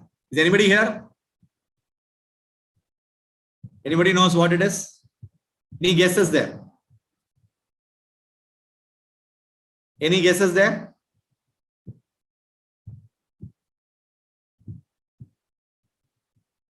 At least, ma'am, am I talking to everybody or am I not there? Can you hear me? Yes. Okay, thank you. Thank you. Okay, adolescent egocentrism is the word. We call this as adolescent egocentrism because we have two types of egocentrism, right? One egocentrism which happens early, right from birth, the child has egocentrism. In adolescent egocentrism, one is imaginary audience. The adolescent girls think that they're always on stage, right? So they want to be pretty, they want to take care of themselves, they want to project themselves outside well. They spend more time in front of a mirror. They think they're always on stage. That is imaginary audience. Personal fable, the boys want to show off in front of girls. They want to do stunt. They want to smoke with some cigar smokes coming in circles or something like that. So they think that they are superheroes in their lifestyle, right? So this is called an invincibility fable or a personal fable, and this comes under the formal operation period. And this stage, there is no rule book. Everything is arbitrary now, right? You don't have to listen to anybody. And this is called as autonomous reality. The reality is there, it is autonomous. That means it's self-governed. So you decide what is right and wrong. Okay. I just want to tell one small thing before I stop, because in moral realism and autonomous reality, if you ask a child in concrete operations, right? Okay, say for example, I steal 5 chocolates and Koratsa steals 10 chocolates, right? And if I go and ask a child who should have more spankings, right? A child in concrete operations will tell Korat sir should have more spankings because he told 10 chocolates, so 10 chocolates equal to 10 spankings, so I will escape, right? But if the child is crossed that stage, the only thing the child will be telling is, if you steal also, it's stealing 5 chocolates is stealing 10 chocolates is also stealing. So both of you get equal amount of spanking, right? Sorry, Korat sir, I had to pull you in, right? So this is the concept of moral realism, where this rule books are very, very sacred. So I think this is one article where we have tried to revisit this thing. And these are some references which I've given to you. I think I started at 7:10 and I wanted to finish at 8:10. So I'm just handing over my this thing to the moderators. Thank you for that opportunity. I think I would have made some sense if you had prepared. I'm not sure, but I wanted to stick to the time. Yeah. Thank you so much for the opportunity. Thank you, Dr. Sharath. Yes, ma'am.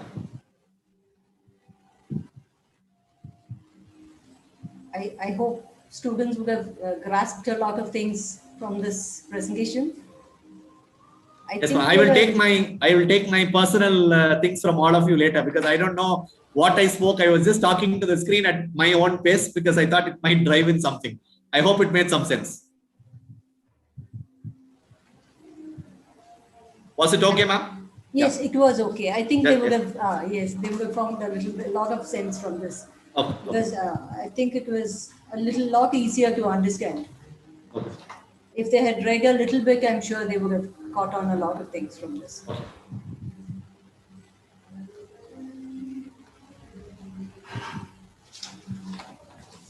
Dr. Suprasid,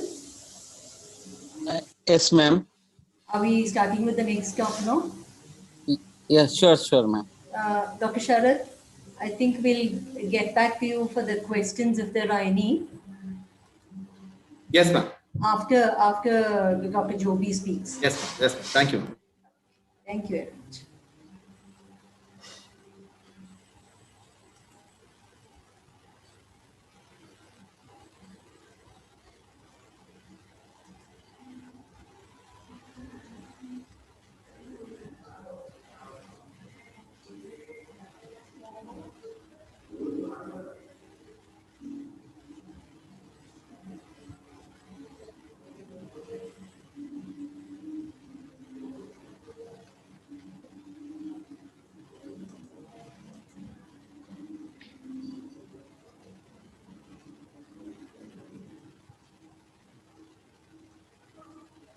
Are we starting with Dr. Joby?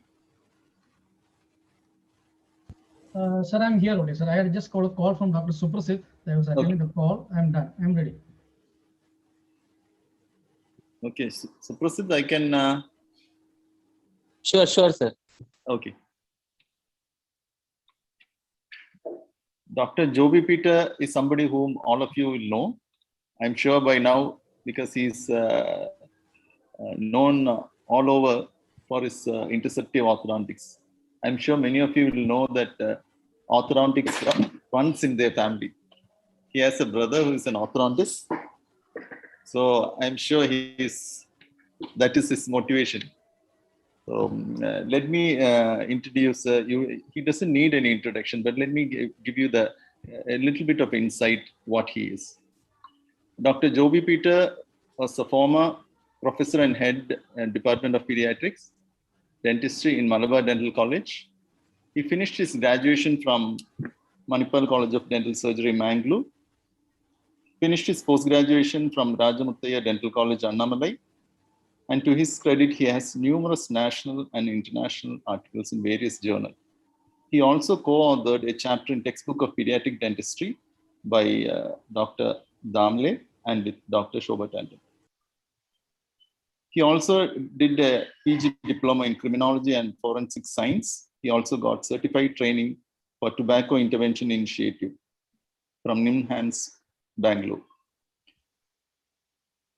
He is a member of IDA Tripunithura branch, ISPPD, AAPD, Academy of Applied Myofunctional Sciences, California, USA, international guest speaker for Academy of Dentists International, New York, AAPD, USA, Kenya Association of Pediatric Dentistry, Kenya, Al-Iraqi University, Baghdad, Iraq, Lincoln University, Malaysia, South Africa Dental Association.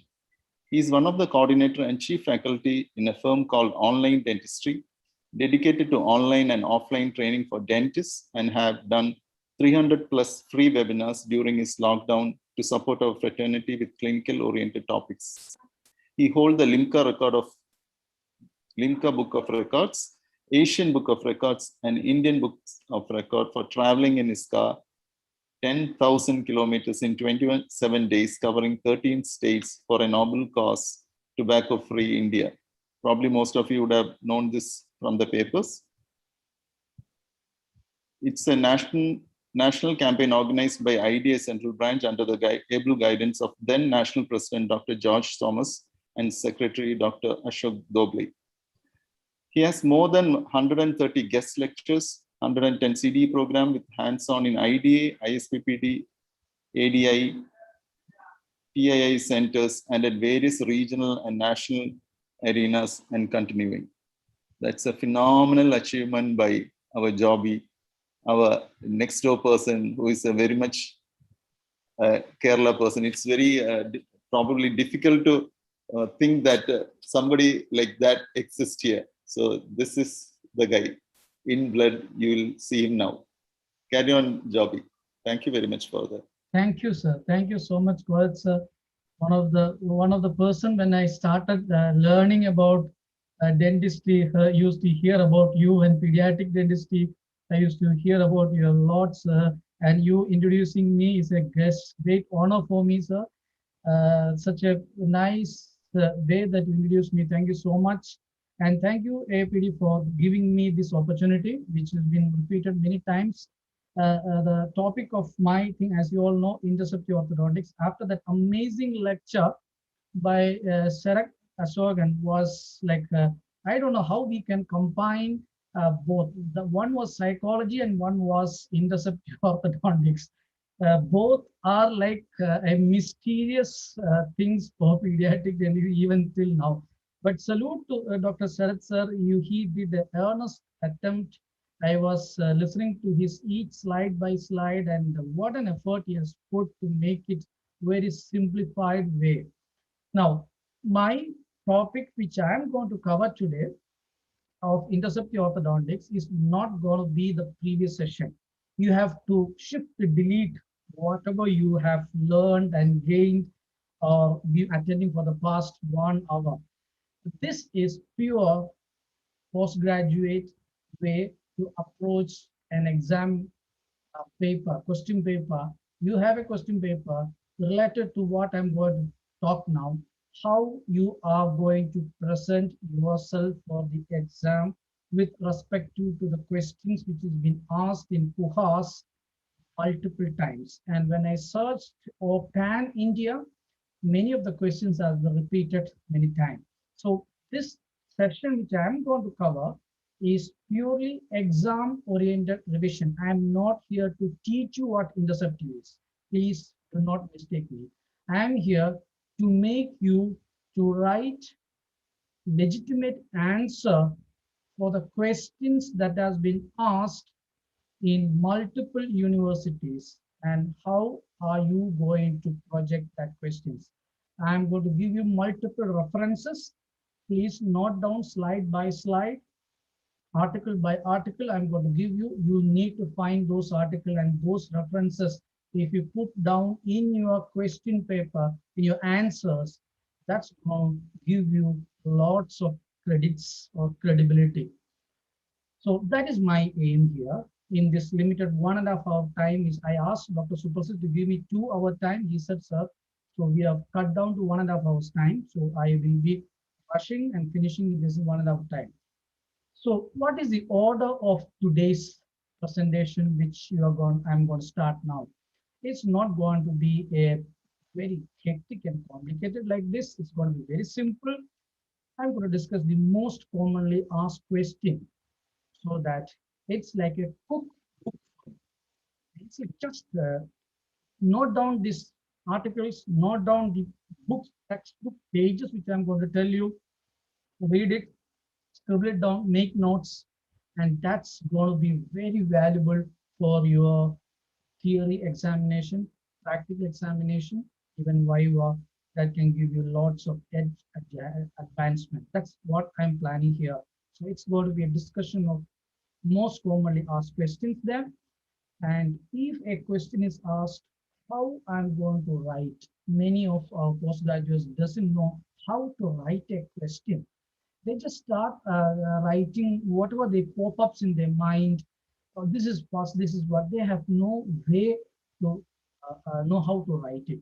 If you want to go to a place, there is an order to go to a place. There's a specific way to go to a place. Suppose if you want to go to Thrissur, if you want to go, Ramanalayam if you want to go, from Ernakulam if you want to go, there is a perfect way to go. It's not like you go first to Alua, then you go to Perumbavoor, then you go to Angamali, then you go. No, there is a direct way to go to your prospective place. Then why you want to go there and that? Many of the answers when we read in postgraduate level is like, it doesn't talk the subject. They talk that, this, but talk the subject first. What the question is meant to you, you talk that first. That's why how you should answer the most commonly asked question will be discussed there. And definitely after 45 minutes, I'm going to take a break, 5 minutes break. You also can grab some snacks or something. So I will be telling you this is a break.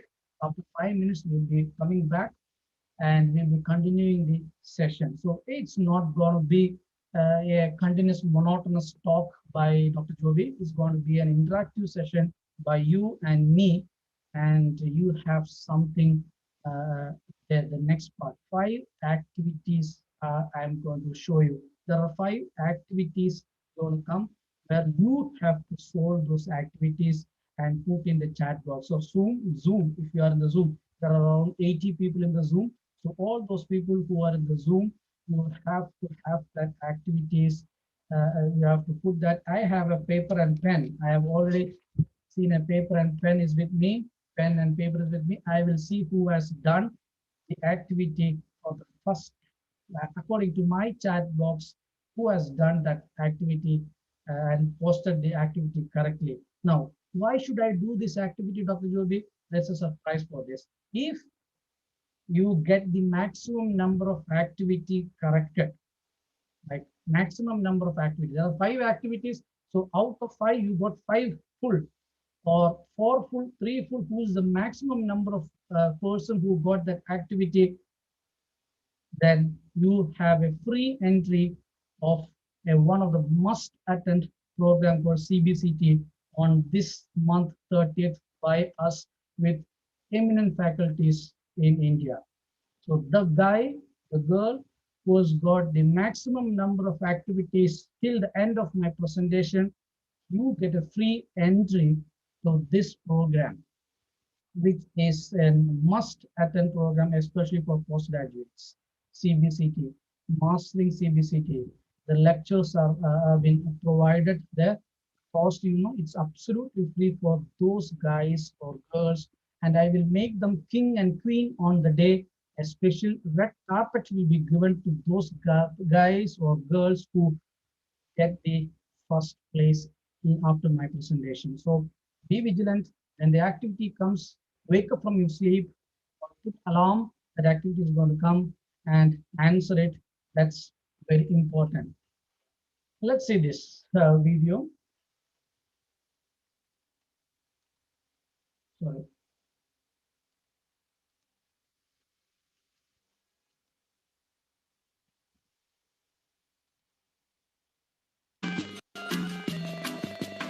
Kids are very smart, right? But for me, this video is not for the kids. We pediatric dentists pay the basic foundation.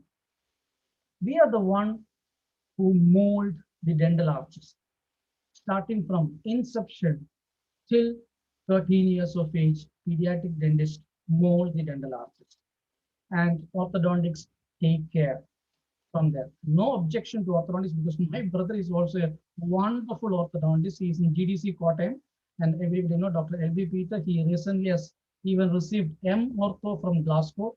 So I'm not against any orthodontics or putting them down, but we underestimate our own capabilities as a pediatric dentist when it comes to interceptive orthodontics. We pave the basic development, molding the arches, and then onwards anybody can take care about it. Now, it is not with interceptive orthodontics.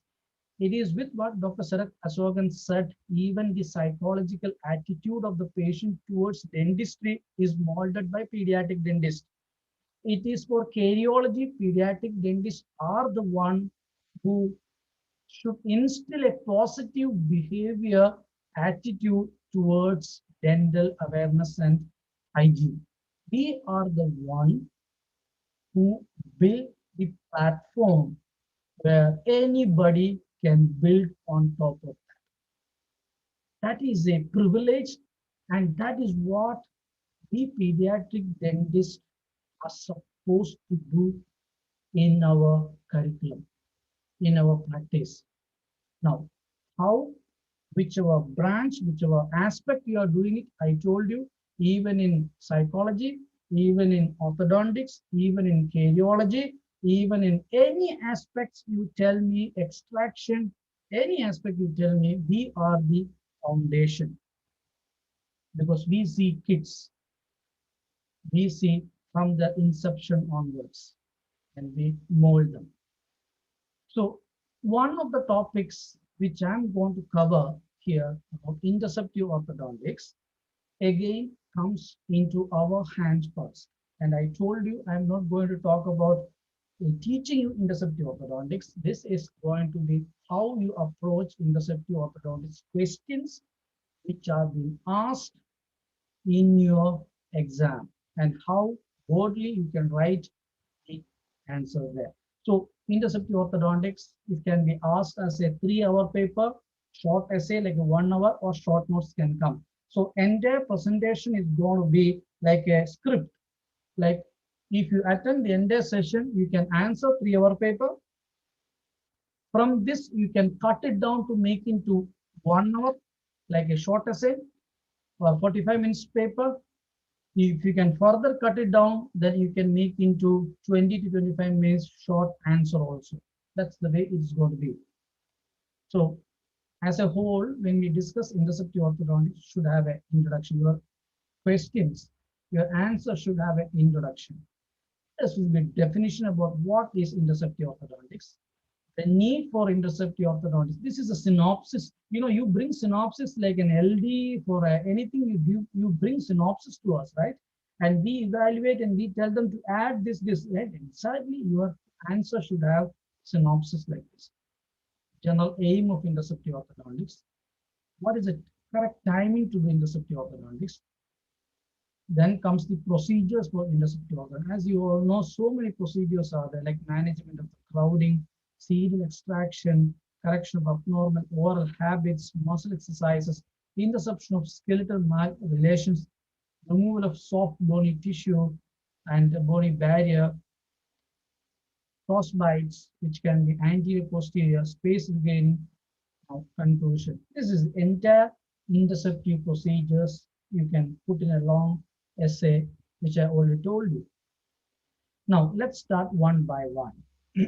Introduction. What will I write? A good introduction to interceptive orthodontics, which can impress a good person who is evaluating the answer sheets. Try to understand that somebody is evaluating the answer sheet. So what introduction will I give? So to know that, you have to read this article. Cournot and Koch, Deciduous Dentition and Occlusion, is a beautiful introduction about interceptive orthodontics. He talks about when you should start intercepting malocclusion, developing malocclusion, when you start identifying it, what procedures and protocols should be done, what are the advantages of you doing interception at an early age, what as a pediatric dentist should be doing is very clearly mentioned in this article that you should read about this. And I have given the references, so you can put a screenshot, refer these references, refer the introduction part. You will get points about why, when, and how we should do that. And McNamara, other than that, he is a beautiful orthodontist who talks about interception at an early age. This is a textbook, we can say, where if you can get that, page 1 to 7 talks about early interceptive orthodontics and its significance in management.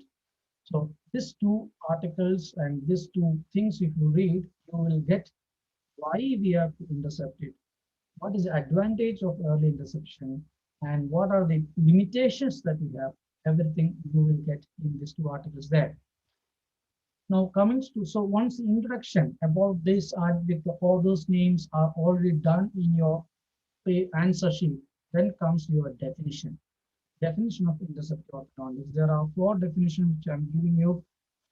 Any definition is okay, but at least the definition by AAO is very important. Interceptive orthodontics, American Association of Orthodontics definition is defined as that phase and science and art of orthodontics employ to recognize, eliminate potential irregularities and malposition of the developing dentofacial complex. If you see this definition, it is not the tooth.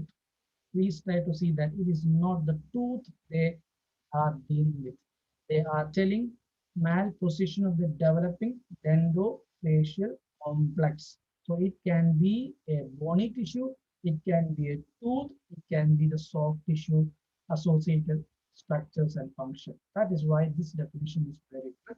And another 2 more definitions like Popovich definition. It's all conventional definitions which I can say, but the AO definition would be very good if you can substantiate initially in your answer sheet there. Now comes to the next part of your answer sheet should contain need for interceptive orthodontics.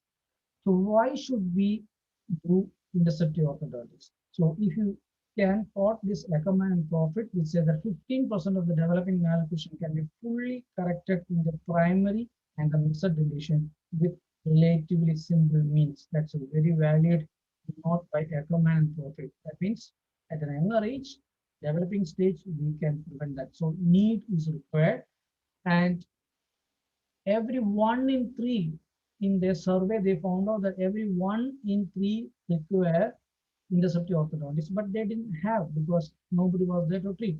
So this is again the need of application of early interceptive orthodontics.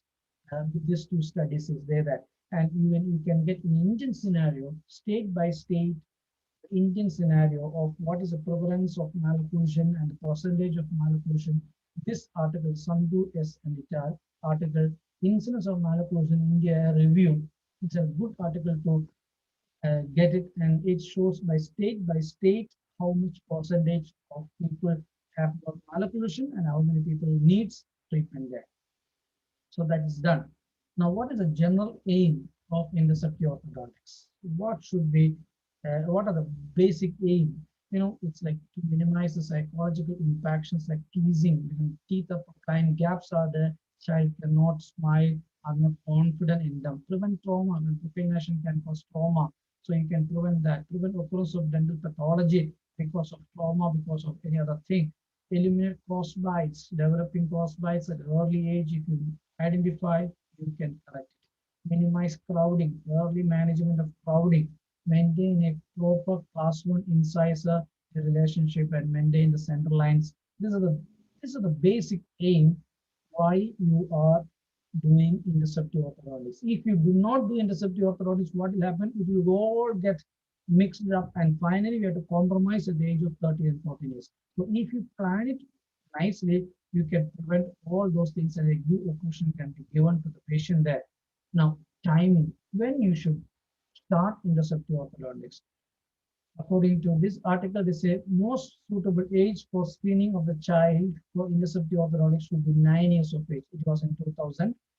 They say 9 to 11 years is the time. Till that time, you can wait. But American Association of Orthodontics, after doing ethics and evidence-based study, they found out that it's not 9, it should be around 7 years of age. You should start screening for interceptive orthodontics, not 9 and so that you can see the changes in concept that is happening. So now widely accepted protocol for interceptive orthodontics is 7 years of age. Early they say by 9 you should indicate an OPG, you should do this, that. But no, even if you find it is required, something is developing, have a problem, if the clinician's judgment says that you should indicate an OPG and see what is happening, or do the respective protocol you are supposed to do.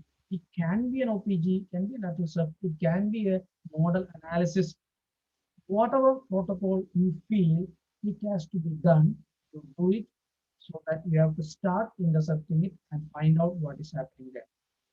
Now, what are the most common questions that have been asked with respect to this first part of my presentation? Mixed dental dentition analysis is a very common question. So many times this question is being asked. Multiple times this question is being asked. So we will discuss that in this session. Then comes the management of lower anterior claudin. I think many times, many universities, especially KUHAS, MGR, and even Karnataka, Rajiv Gandhi University, and many deemed universities, when I search, this question has been asked many times. Management of, they mix this question in different way. And cerebral extraction, it's like a single full answer, like a 3 hour or a 1 hour. It cannot come as a short note.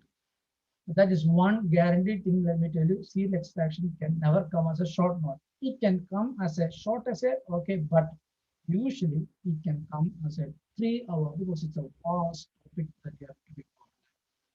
So as I told you, activity number 1. So anybody who is in the Zoom, I'll be checking the Zoom chat box. Yes, the Zoom chat box is with me. So the first activity, so I'll be noting down the first activity, and the first person who sends me the answer in the chat in Zoom will be noted down with me. Oh my God, what are you going to talk, Dr. Jovi, here? I can't see, I can see no many letters, nothing else I can see. Yes. So the question is find an author that is related to mixed dentition analysis.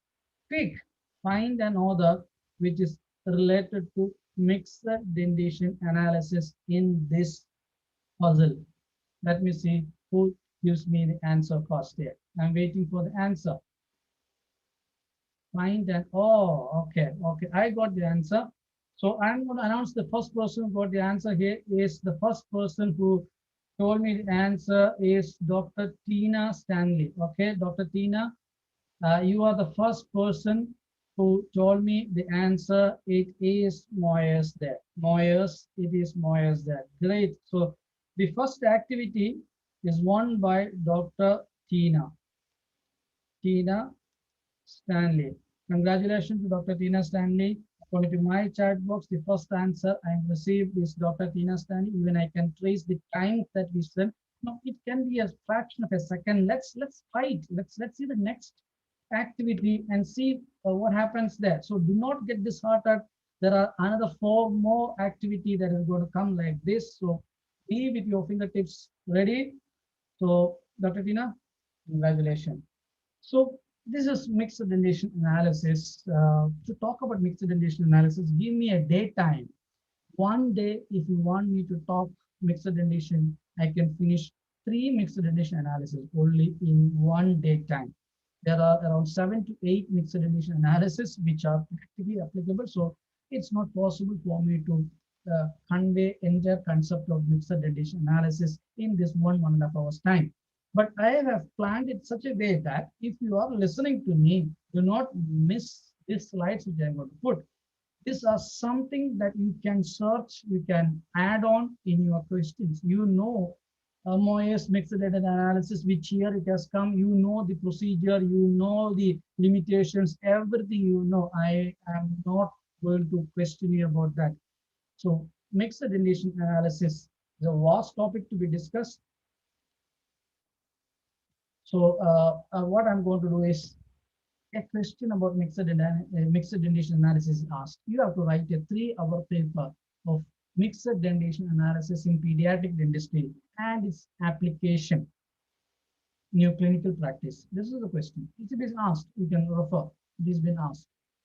So you should have an introduction review, literature review about this analysis. So introduction is important. So just write it down or take a screenshot of this, and then I'm going to give you at the end of this mixed deletion section, analysis section, I'm going to give you references which are the key things that can have an edge effect on that. You should have first introduction and review of literature about what is mixed dentition, the importance of mixed dentition, how the mixed dentition start, which age it starts and which age it ends. Some of the simple things within a paragraph of mixed dentition should be given as an introduction there. You have to write about dental malocclusion because mixed dentition analysis is not done in a fully free dentition. Spaces are present, we don't do it. It's exclusively important that mixed dentition analysis is done when there is a malocclusion is in the process of developing, or you are using this as one of the tools to identify any malocclusion is developing or not, to make the safe passage for the permanent teeth to come into position. So dental malocclusion should be treated there.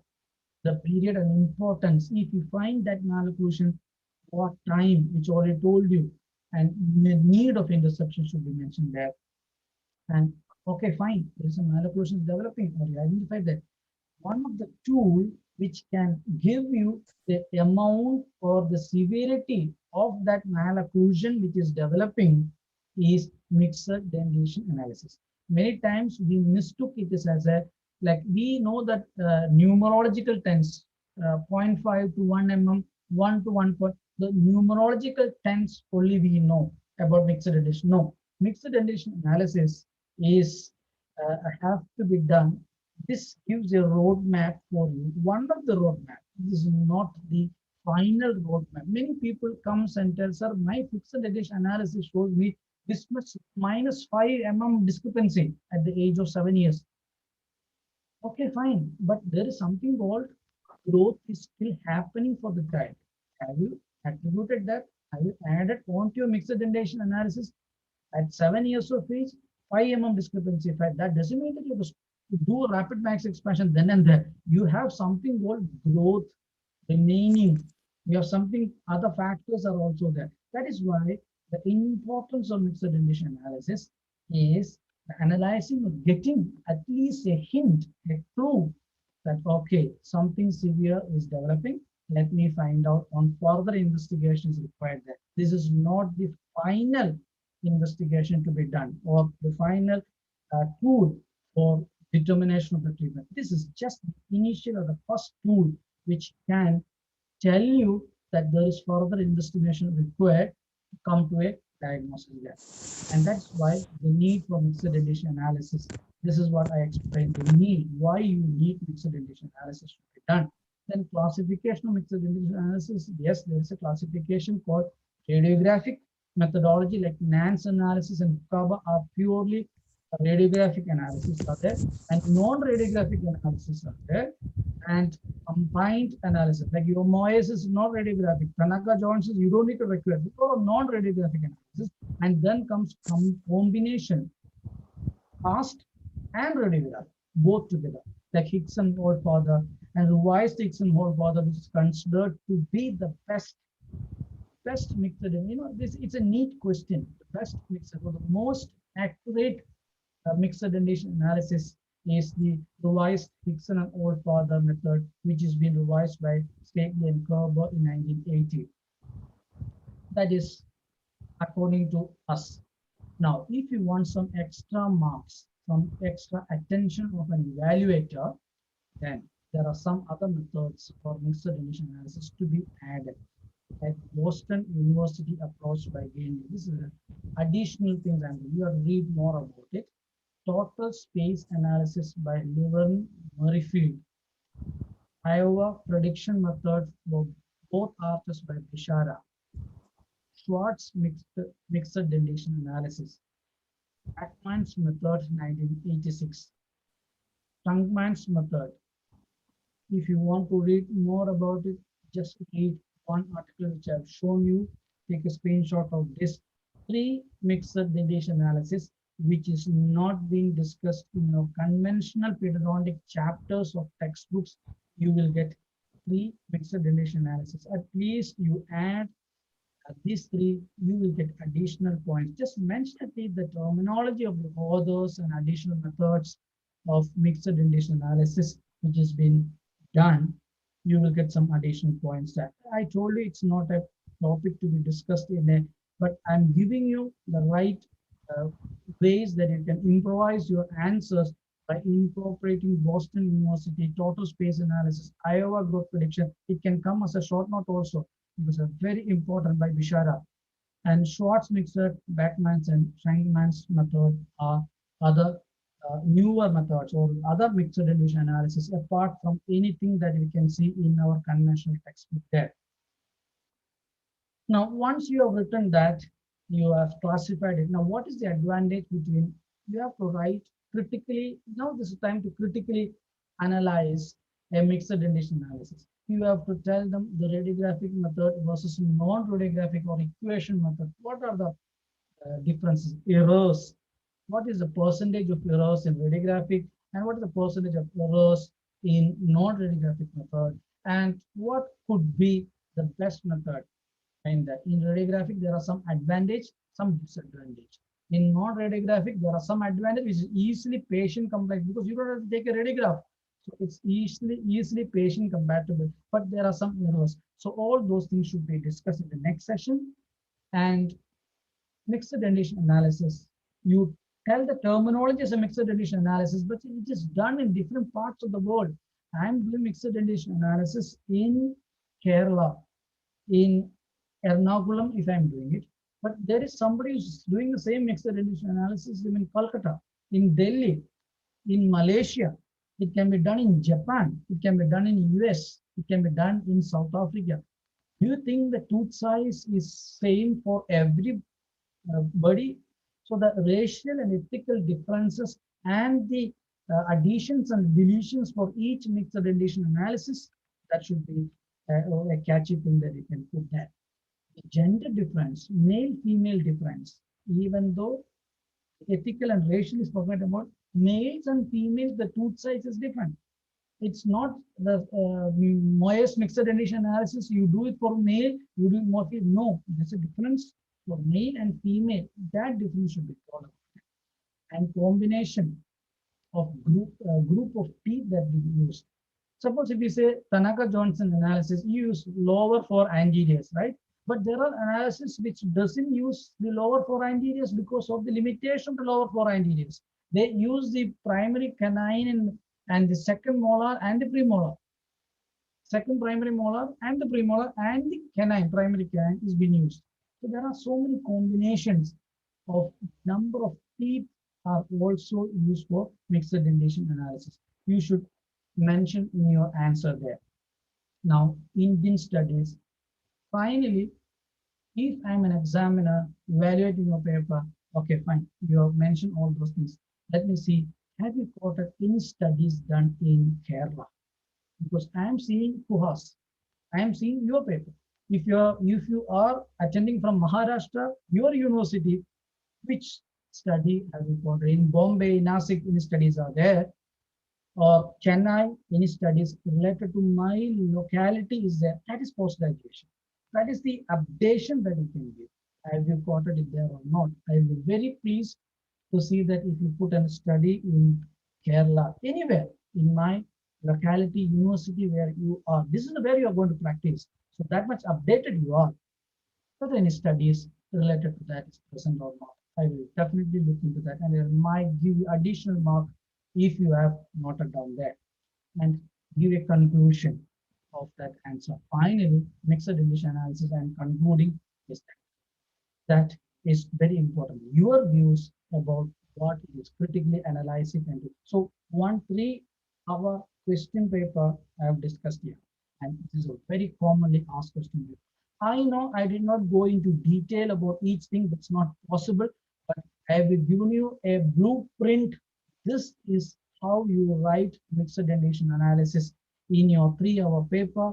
You are a master of it. You have to go into it. Now, sir, where should I? You told very beautifully, nicely, but where should I go? How should I refer? From where should I start? Don't worry, references. Please note down this references which are told. It is scripted. So, mixed dentist analysis procedure a review. One of the Kirtana HR 2019, a good article which gives you many new mixed dentist analysis, primary dentition analysis, exploring a hidden approach by Dr. none other than our own member in IAPD, Dr. Sivumasa. Such a good article to read about it. Applicability of Moyer's mixed deletion probability tables and new prediction aids for contemporary population in India. Nebuita, a good article for can we apply Moyer's to Indian population, or do we need any modification for that? Validity and reliability of mixed deletion analysis, a systematic review. That's a good article that you can read. You get lots and lots of points which I've already mentioned you there.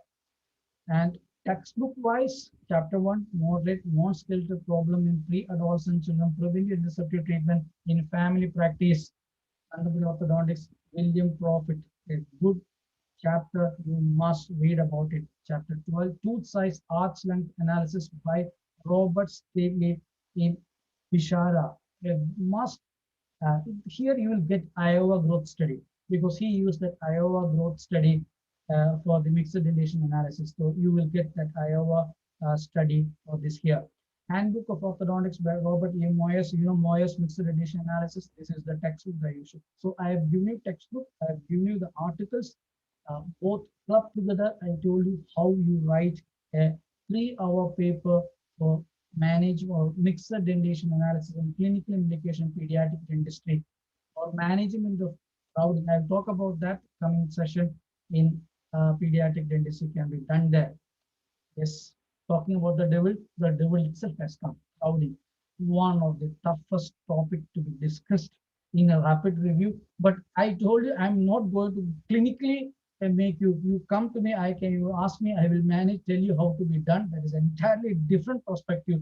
But here you have come for a review of writing an exam where you have a question of crowding management in question paper. How will you approach? Clinical practice is entirely different. Here you have to write down a systematic protocol that has to be followed there. So you need a definition for a crowding. So what can be the definition? You have to mug up these definitions. If you are keeping a space maintainer case, listen to me very carefully. If you are keeping a space maintainer case of lower anteriors and they are in the mixed dentition, and by chance, if the teeth are a little bit crowded, little bit in and out, definitely the external is going to catch you crowding. If you are in the primary dentition also, if there are no spaces between the primary dentition, if I am the external, I will ask you what is crowding. That is important. That's important even in your space maintenance, even though it's a preventive dentistry also, that importance is this crowding has got. So one simple space maintainer can put you a lot of trouble, can even take you while you're defending yourself. This called crowding.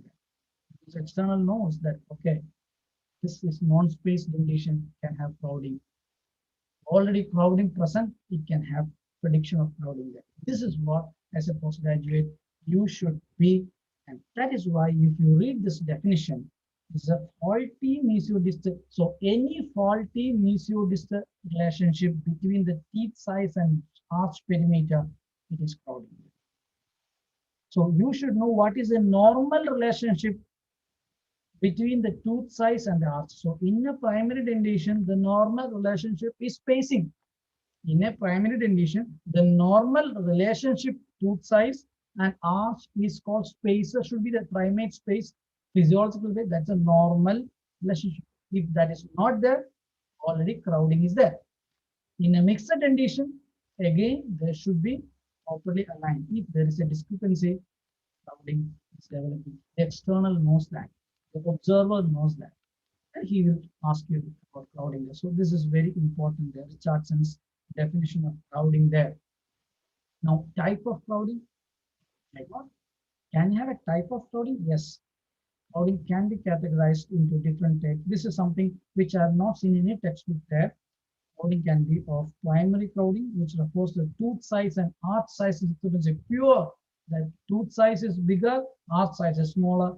Crowding, that's the primary crowding. Secondary crowding is caused by premature loss of primary molars. That is something that you have to understand here. This is important that whenever premature loss of primary molar occurs, there can be a loss of space which can lead to crowding, and that is called secondary crowding. So your space maintainer or space regainers, what are doing is to prevent or elevate the secondary crowding there. And tertiary or late crowding is like environmental factors, everything come together, both genetic, environment, and differential jaw size. It's not just the tooth size discrepancy. It's not a bigger tooth and smaller arch. Genetics, habits, and loss of everything can cause tertiary or late crowding. So these are the three types of crowding you can see. So whenever crowding is there, you have to do model analysis. And we pediatric dentists are stick on to Moyers and Tanaka Jones, and some people does Schwartz mixed dentition. You read about that. So whatever analysis that you do, finally, we have to come into a conclusion. Okay, I did the model analysis. Okay, I got -5 mm of crowding. I got -1.5. I got +1.5. What does that mean? That is why scales of crowding is there. Whichever analysis you do, you come to a numerical value which is either minus or positive or 0. And there are which can be +1, -1, whatever. Now there's a scale. You have to correlate with a scale. And who has given the scale? Moyes has not the scale. Tanaka has not told the scale. He just told this much, and this much deficiency is there. Now you have to relate with a scale. Now most commonly used scale is which in clinical practice, Reicher's scale for crowding, which Clark et al. In 1997 said that minor crowding is when you have a deficiency of 1 to 3 mm space deficiency, you call this minor, moderate, and severe according to the value. So the more the value, more severe the crowding is. That's logic to do that. And one more, like I told you, that me as a postgraduate, I don't use little now in my clinical practice. But if I am seeing a question, I would expect you to write additional thing. One more person who told little irregularity index in 1975. He said 0 means perfect alignment, 1 to 3 is minimal irregularity, 4 to 6 means moderate, 7 to 9 severe, anything above 10 mm. See, if you see, it's all same. But as a postgraduate, you should know multiple authors' opinion here, and you should jot it down in your answer sheet with that. So management, now when you go to the management of lower anterior crowding, If it is mild, which I already told you, that the scale up to 2 mm space deficiency observation is being indicated. Some authors say that do not just observe it, to do something about primary teeth disking can be done. You know about disking, or you can see proximal slicing. So you can do that. And the others like Sheridan, who is called as a Jack the Stripper. Wherever you see deficiency, wherever you see crowding, he starts stripping the tooth and elevate the crowding. So he's always called Jack the Stripper. He always strip the tooth and correct the crowding there. So that is what in primary and in permanent teeth he does that. So let us talk about deficiency in the less than or 2 mm deficiency. Either you can observe or can do different authors' opinion. You have to quote it down there. And some authors says even 2 mm deficiency is there. Some authors say you electively extract the canines. You can sacrifice the deciduous canines there. And who said that? Hudson Tully said that lower, say, especially lower anterior crowding, you can go for premature extraction of lower canines can be done there. That has done a lot of harm. Even Stephen says that you can do at this time. But Profit in 1993 came up and said that do not extract it, because if you extract lower canines at this age, it can cause one thing is lower tipping of the anteriors. Anteriors can tip inside, and it can reduce the intercanine arch with increasement. So he suggested do not extract the lower canines if there is mild to moderate crowding is there. So what it can be done, he suggests that use space maintainers, preserve the E space, leeway space can be preserved. See the E space can be preserved with the help of a lingual arch for the lower non-palatal arch, which space maintenance can be done, which can literally preserve the space, prevent the mesial migration of the molars, and you can use those space, additional space of the leaves can be used to align the anteriors, especially the lower anterior crowding there. And Pujara et al. Said that trainers being used in the mixed dentition when lower anterior crowding is there, keep the soft tissue away and allow the arches to grow. So trainer system, even I use this trainer system, can be works good. Keep the soft tissue away, allow the arches to grow, and you can see elevation or reduction in the crowding as the child grows there.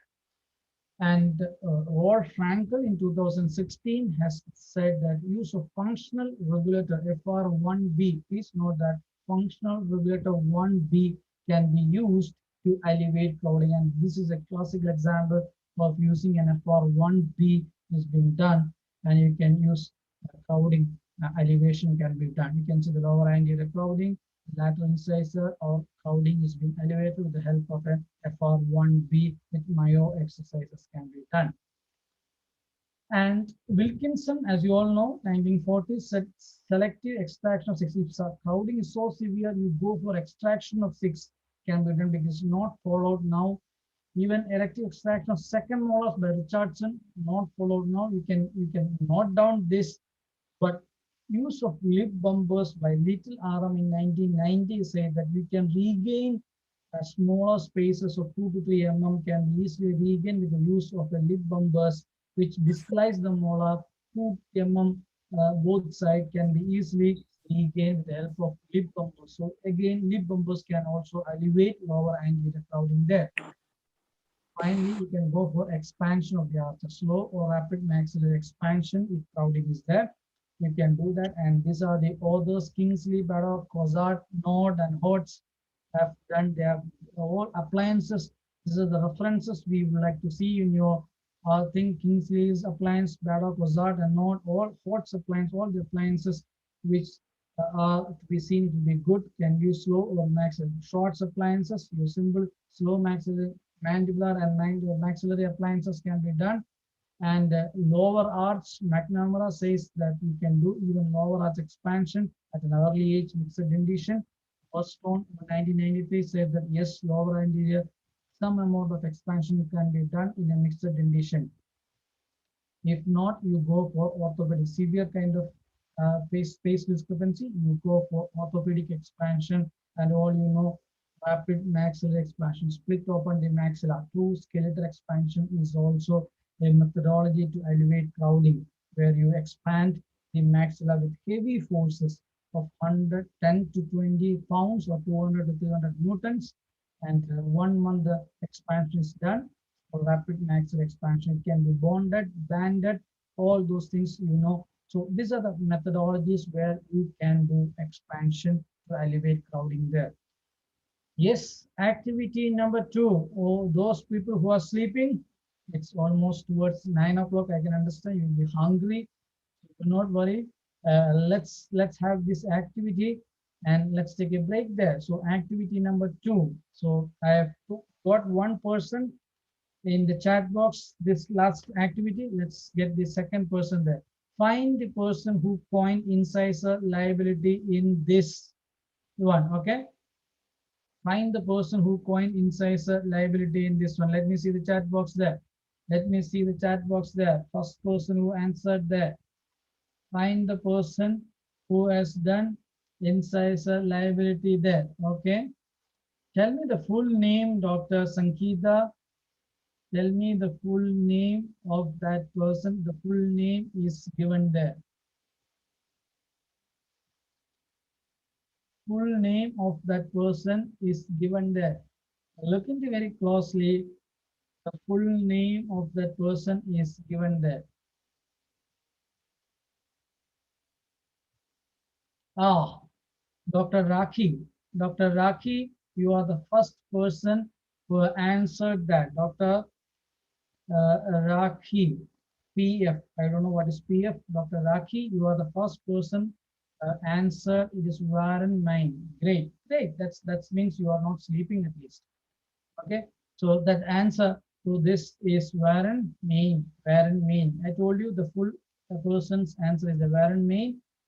He is the one 1960. He's the one who has coined the terminology for incisor liability. So we have 2 competition now.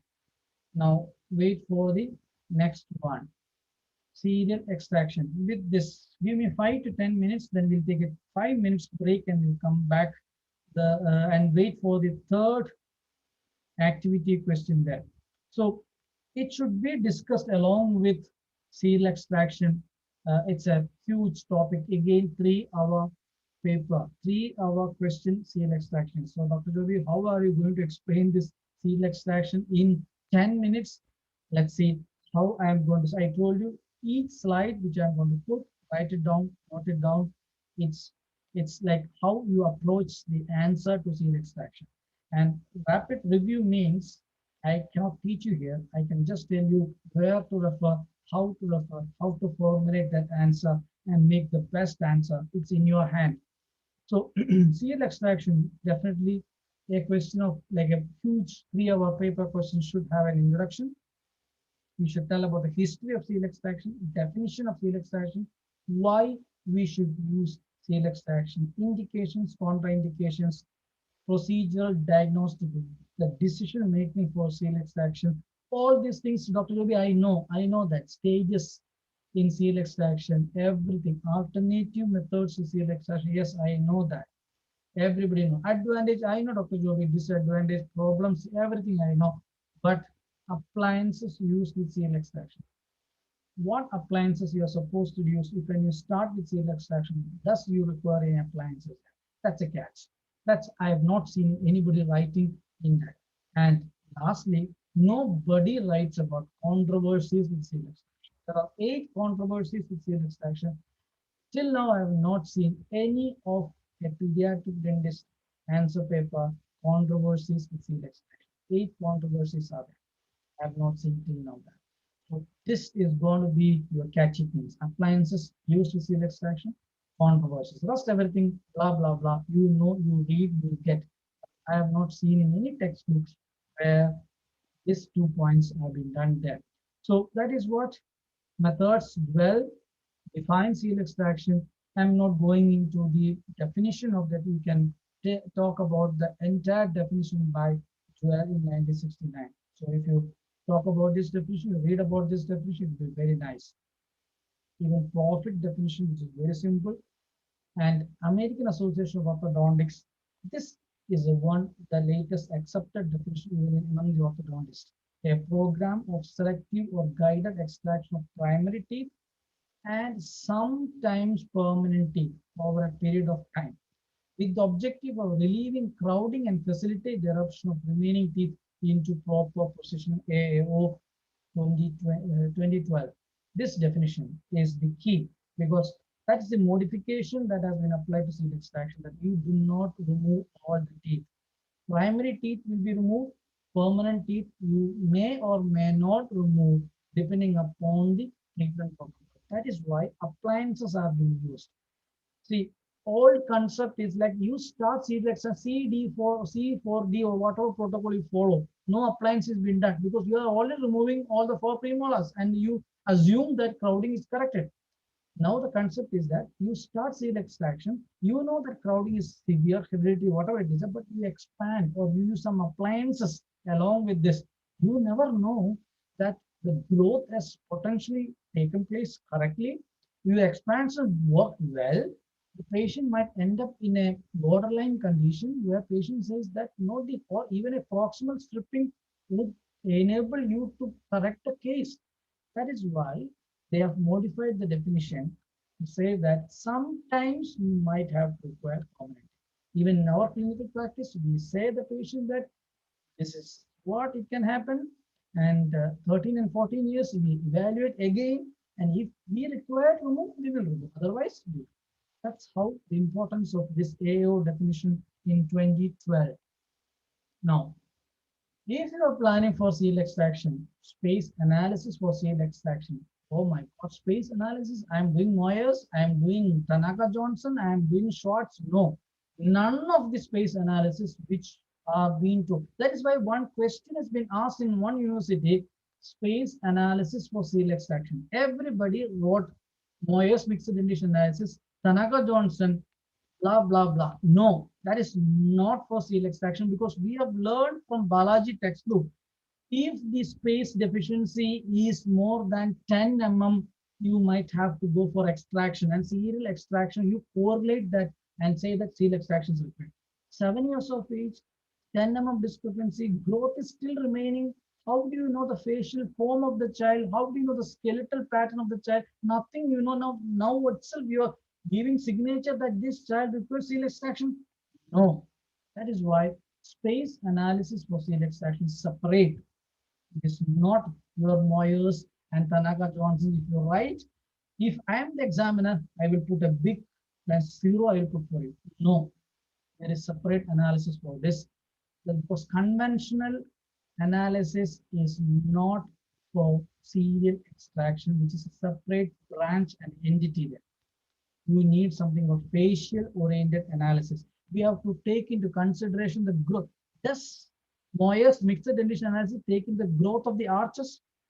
Does Tanaka Johnson analysis take in the growth of the arches? No, it doesn't take the growth pattern of the face, facial form, nothing. So you need an analysis which sees the child, facial form of the child, growth pattern of the child, hereditary pattern of the child, skeletal pattern of the child, and the dental pattern of the child. So you need the extraoral picture, facial pattern and form of the child. You need the skeletal ceph. You need a ceph. You need a dental value. So facial, skeletal, dental, soft tissue, skeletal, dental. 3 things has to be clubbed together to come into serial extraction. Without that, you can't do seal extraction. So that is why you have a separate analysis, space analysis for seal extraction. It's called facial proportional facial analysis, proposed by Leveren Steiners, who classified the face into facial pattern. He has got mesocephalic facial pattern forms are there, and total space analysis by Leveren Merrifield. These are the space analysis for seal extraction.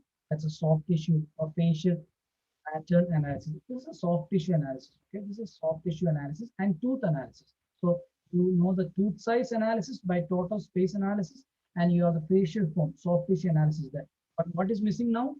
Cephalometrics. You have cephalometrics there. Cephalometric analysis for seal extraction is there.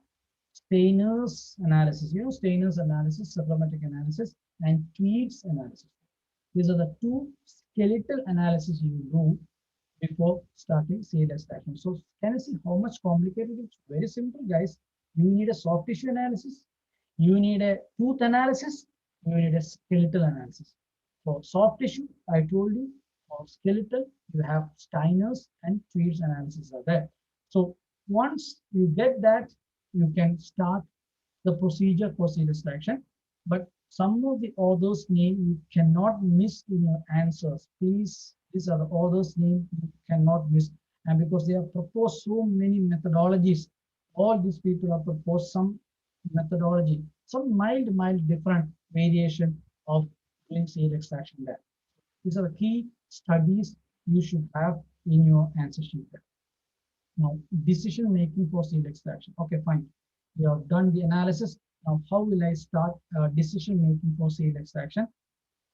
After doing all this analysis, if the skeletally normal patient with space discrepancy, skeletally normal but severe space deficiency, your tooth analysis showed severe space deficiency. Skeletally, your Steiner's and Tweed's skeletal cephalometric set skeletally normal, but your the tooth proportion analysis showed you severe space deficiency, then you can indicate seal extraction. The tooth is the problem, so you can go for seal extraction. Alveolo-dental protrusion, your Steiner's and Tweed's will tell you the teeth are proclaimed, and the alveolo-dental protrusion. If the patient is class 1 molar relationship, you can do seal extraction. But if the patient is a class 2 skeletal proclaim, because mandible is retrograde, upper anterior, maxilla is proclaimed, but mandible is retrograde, the class 2 seal extraction can be done only in the maxilla, not in the mandible. Class 3, never do seal extraction. So skeletally, if the patient is class 1 with bidental proclaim teeth, you can go for seal extraction. Or skeletally normal, but no space discrepancy, a severe space discrepancy, you can go for seal extraction. But not for a class 2 and class 3 conditions. You have to be very cautious with that. Now, alveolo-dental retrusion, both are inside. Both the maxilla and mandible are inside, according to Steiner's or the Tweed's. The maxilla and mandible are inside. Cephalometrically, they are inside. Either class 2 or class 2 or class 3, never ever do seal extraction there.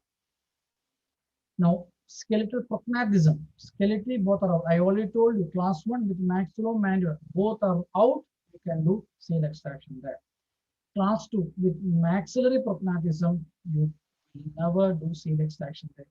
Skeletal retrognathism, both are inside, skeletal inside. Class 1 with any case of skeletal retrognathism, you never do seal extraction. So basically, if you summarize, you will come to know that skeletally normal, skeletally very normal, but teeth doesn't have space, you can do seal extraction.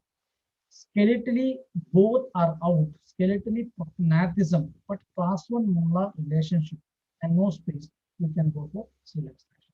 That's very simple. And how you get, it's not your mixed condition analysis, Moyers and Tanaka Johnson's, that is not applied here.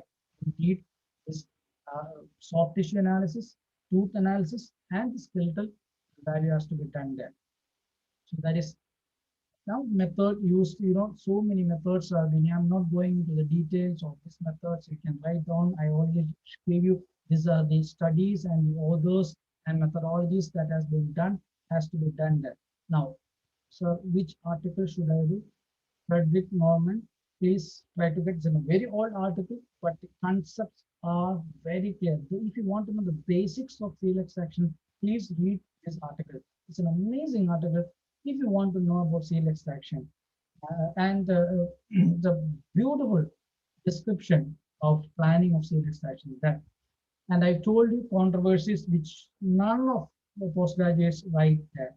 Vaidehi Vijay, this article, Imperial Journal of Interdisciplinary Research, an article which has been clearly telling you the controversies used or happening in seal extraction. There are 8 controversies related to diagnosis. I told you, every pediatric dentist believe on Tanaka Johnson's and mixed dentition, but there are some other things. And what is the advantage of following that? Treatment in class 1 crowding. I told you all class 1 crowding bidental procline should not be done seal extraction. Since they're told it can be done, that doesn't mean that always should be done. There are some controversies related to that. in various malocclusion. You cannot apply C extraction or malocclusion in C. What is the effects of C extraction? If you do C extraction, what will happen? What are the consequences they can have? After facial form, can the seal extraction person who's undergoing seal extraction, without undergoing seal extraction, with all four conventional way and with the seal extraction, is there is a change in the facial final form? Yes, there is a change in that. Seal extraction sequence, so many controversies with regard to sequence of seal extraction. Treatment duration, how long should be? Is it a 1 year, 2 year, 3 year, 4 year, or how much time? There are controversies. And controversies related to stability even after seal extraction. Is it stable or not? So these are the 8 controversies related to seal extraction which you have to read, and I've given you the article. Please do read those articles and write down in a 3-hour paper. If you write down, it's a jackpot for you there. Wow. Childs are very smart, and they know the words, notes and words they do. I will just now, what's the time now? Oh, it's exactly 9:15. So I will take a 3 minutes break. 9:21, I will be back with the last session, which is again half an hour more. That session will be covered. 3 minutes break. So 9:22, I will be back. So you can take a small break, go to your restroom and come back. 9:21, I will be starting the last session, which can take 20 minutes or so, and we're finishing it off because the time allotted to me was 2 hour, which supervisor reduced to 1 hour 30 minutes. So next 30 minutes will be the last session of this. That is what I'm going to tell, which is very important. 30 minutes more, and 2 more activities are remaining. 3 more activities are remaining. So I'll see you at 9:22.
So shall we start? Yes, sir. Yes, sir. Yes, sir. Okay, thank you. Thank you so much. So next, the last part of interceptive orthodontics is, as you all know, something which we can't miss in our practice. Can you come to the chat box and tell me what I'm going to discuss now? Just come to the chat box and type what am I going to discuss now. Next session. Okay, Dr. Nazim, it's yes, habits. Habits is the one which I'm going to discuss now. So what are the questions that has been asked with habits there? What are the questions that has been asked in your postgraduate examination about habits? Should we care habits so much in our postgraduate examination as a pedodontist? There is one question is called deleterious oral habits in children and its effects on development of dentofacial complex. Non-nutritive sucking habits and its role in developing of malocclusion, management of thumb sucking habits. So it is not a small thing, let me tell you. It is a multiple time asked. These are the three questions which we asked multiple time. So the first two questions are 3 hours. Management of thumb sucking is a 1 hour. So again, we need to learn because this can be asked in our theory paper. So again, I told you, if I want to go as a whole, so that from this you can take the necessary points like a short note or a short essay. So it has to come with the definition, classification, development of a habit, etiological agents in development of a habit, factors influencing dento-alveolar skeletal deformation, prevalence of our habits, and go into individual habits. So many habits are there. So it's not, as you all know, it's not possible for a person to discuss this in 30 minutes. But I have planned it such a way that 30 minutes you are going to attend me, you will be able to write 3-hour paper, very legitimate and professional and a postgraduate level. So that is my way of conveying this rapid review, preparing yourself to write a question what your head of the departments or the evaluator wants to see, because they don't know you. You have written a paper, they don't know you, but you have systematically, ethically, and professionally presented what you know. That is very important because this only writing matters, the way you present matters.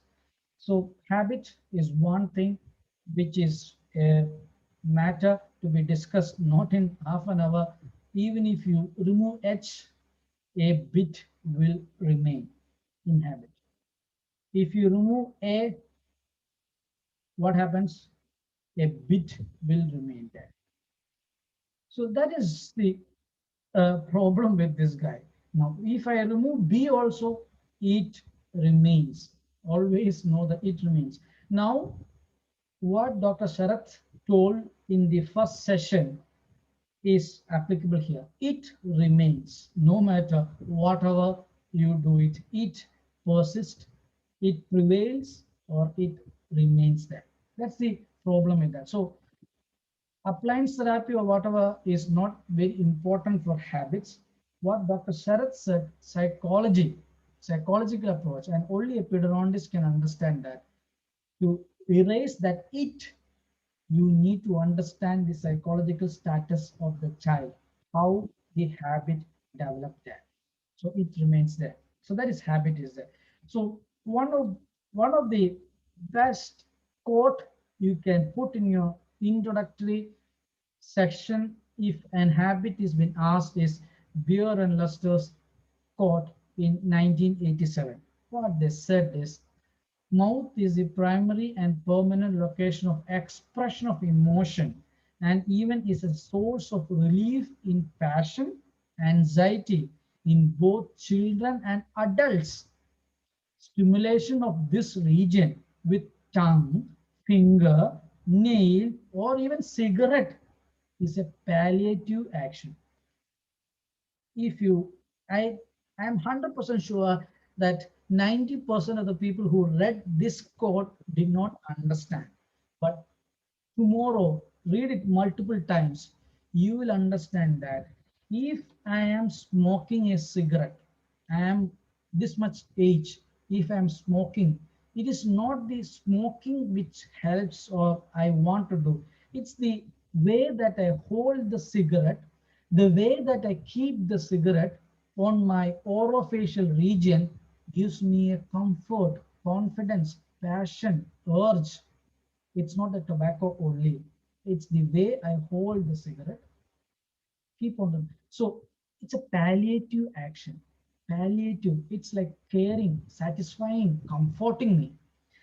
Now you read it multiple times. You know that if I'm keeping a thumb on my lips, if I'm biting the nail like this, or if I'm doing any sort of things are not because I'm supposed to do. It just gives me some comfort, some confidence, some relaxation, some trust, some belief, some security. That is called palliative action. So read multiple times, you will know that. So habit develops. How does it develops? Everybody in this world, you and me, are guided by instincts. When you born as a newborn into this world, you do not know anybody, you don't even know your mother, but the instincts drive you, gives you everything there, that guides you. And these instincts in us are in the form of reflex. The mother's look, the mother's touch, the mother's warmth, next to the, all those are instincts, and the reflex guides you what you have to do. So this instincts and the reflex molds yourself into a better person. So for example, rooting reflex or whatever, the mother's the touch at the corner of the mouth, the rooting guides the child to that, or the nipple or the breast or the warmth of the mother force the child or guides the child. So instincts and reflex working together, and they works in a cycle way to mold the child, guide the child. And the child is happy with everything. Instincts is satisfied, reflex is also satisfied. So it has got a pattern and order. There's a definite pattern and order. At this age, this pattern is there. At this age, this pattern is there. At a very young age, this pattern of instincts and reflex is there. At this age, this pattern and instincts is there. So they have a definite pattern. After that pattern goes off, order goes off, goes into next pattern and next order. That's how it happens there. And it's all inherited. It's all inherited. There is nothing hindrance in that. Now, habits. What happens to habits then? The problem with the habits is there is no instinct, no reflex, but there is something called pattern and order is there. There is no reflex, no instinct, nothing, but there is something called pattern and order is there. And it is acquired. This pattern and order is acquired, which is not supposed to be present at that point of time. I told you there is a pattern at one particular point of time, there is a pattern and order is there. But here, pattern order is there, but it is inherited or it is acquired and keep on repeating. That is why it's called acquired. It is repeated for a long period of time. And when it is repeated for a particular period of time, you have a deleterious habits there. So what I'm talking here is psychoanalytical theory by Sigmund Freud, which says that every child has got an instincts and reflex, and that motivates a child to develop into a personality there. So personality development has got various stages, which you all know 5 stages are there. The first stages is oral stage, where the child seek the pleasure, energies, id become focused. Dr. Sarath Swagan sir has clearly mentioned that. So primary id area is the mouth or surrounding area. And this libido, this urge of the child should be satisfied so that he can go into the next stage. This is a fundamental right, fundamental need of the child. And once the child gets satisfied, he will go into the next stage. If it is not satisfied, if that time the mother or the situation was such that child's urge or libido is not satisfied, what happens is child become unsuccessful, stressed. He will try to seclude himself into that stage which he longed for, that so he get fixated into that stage. So oral stage, he gets fixated. So he will get pleasure into that area, fixation into that oral erogenous area, like habits like thumb sucking, nail biting, those. So he slowly get fixed into that stage. He doesn't go into the, even though chronologically Dentally, he go into the next stage, but psychological development, he is still in that lower stage called oral stage, not the anal, not the next stage.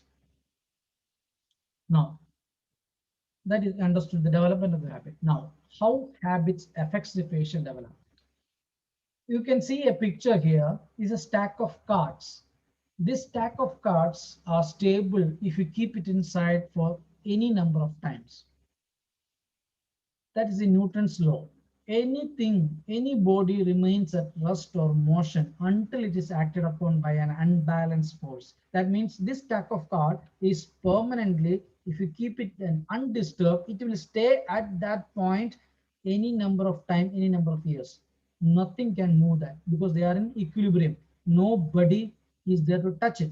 But if I use some external force, my finger, if I use it, I tap that card, the stack of card will lose its equilibrium. It will just move off. If I use my finger, you can see the stack. I am putting an external pressure. You can see the stack of card is losing its equilibrium position.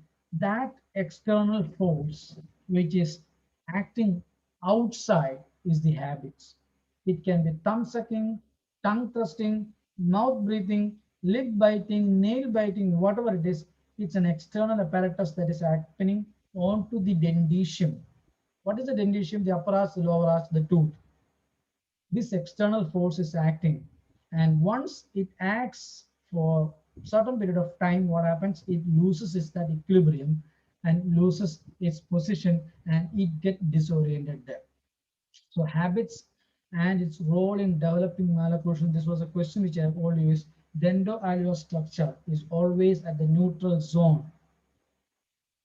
Soft tissues, every masticatory forces, gingival and the periodontal fibers, everything is acting equally from all sides, and the dento-alveolar structure with the tooth are in equilibrium. That is called functional equilibrium theory, proposed by Brenner in 1942. Please write this article. Functional equilibrium, first proposed. So as long as they are in equilibrium, it's okay. But the moment one guy puts some extra pressure, the dento-alveolar structure moves or goes away, and the functional equilibrium is lost there. You can get proclined teeth, you can get cross-bite, you can get open bite, you can get long face, crowding, high arch palate, so much consequences you can. Now you know the importance of habits on development of occlusion or facial or dentofacial structure there. There is an imbalance that is happening because of the habit. It was nice and well, but it's imbalance there. Summarize there. In the beginning, basic instincts of oral stage becomes unsatisfactory, leads to fixation. There is constant repetition of the datification. Later, the muscles will start happening because constantly it is repeated. Constant thumb sucking, constant mouth breathing, constant lip biting, nail biting, low tongue posture. So what happens is that muscles start responding and they need molding or adaptation there. So habits can alter the functional equilibrium and it can cause changes there. So when the habit becomes deleterious is the frequency of the habit, duration of the habit, and intensity of the habit. And intensity is directly proportional to the frequency and the duration. So this is a formula which you can cause the problem there. Intensity is directly proportional to the frequency and the duration. If the child does a habit for a short period of time, there are so many children, 36, 38-year-old guys and females are doing thumb sucking, but they do only half an hour before go to sleep, 10 to 15 minutes before go to sleep. That is not at all causes dental deformity there. But duration is more, frequency is more, intensity is more, you have a problem there. So your answer should contain psychoanalytical theory of development of the habit, emotion and cognitive development for appliance therapy. That is nobody, if you want to read about this, the only textbook which I can tell you is Profit, which says about the management of habits with appliance therapy. If you want to do appliance therapy for a management, then you should understand the emotional and the cognitive development of the child. Otherwise, you are wasting giving. So many times you know the patient is having a tongue thrusting habit or having a thumb sucking habit. You give him a crib, he will push the crib inside into the palate, even though ulcer forms also, but he will never leave thumb sucking habit. Or he will remove the crib by his force.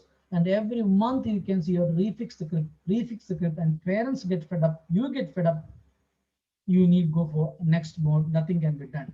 So the reason for that, understanding the emotional and cognitive development of the child is very important in management of the habits there.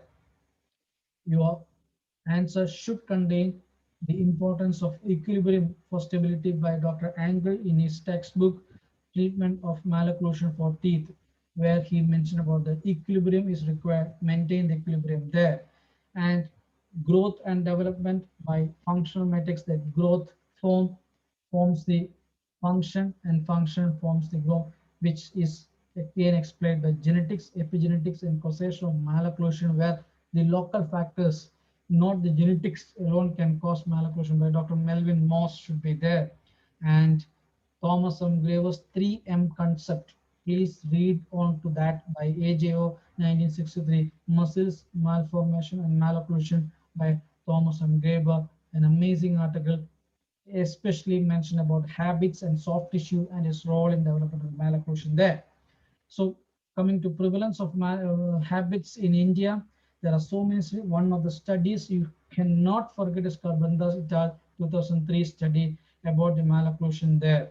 And in various states, about 6 to 12 years of age, malocclusion and its prevalence, you cannot forget J.B. Gade 2014 study, prevalence of our habits in Kerala. Let me tell you, you need to do this.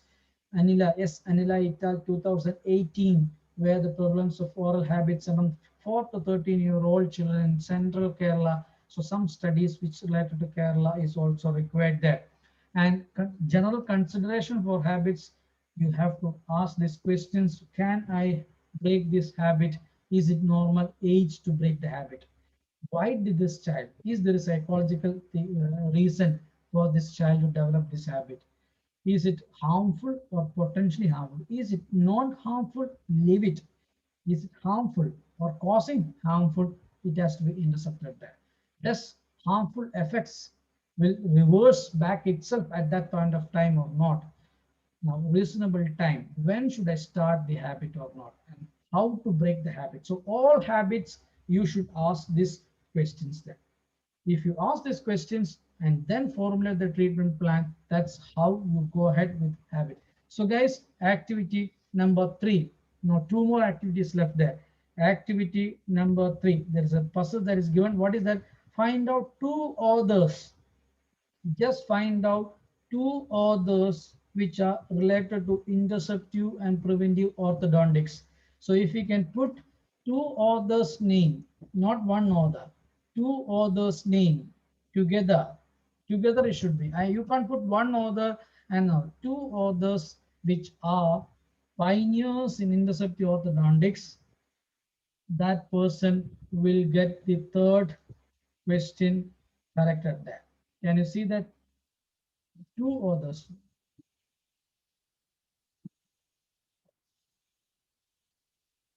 Anybody? Nobody?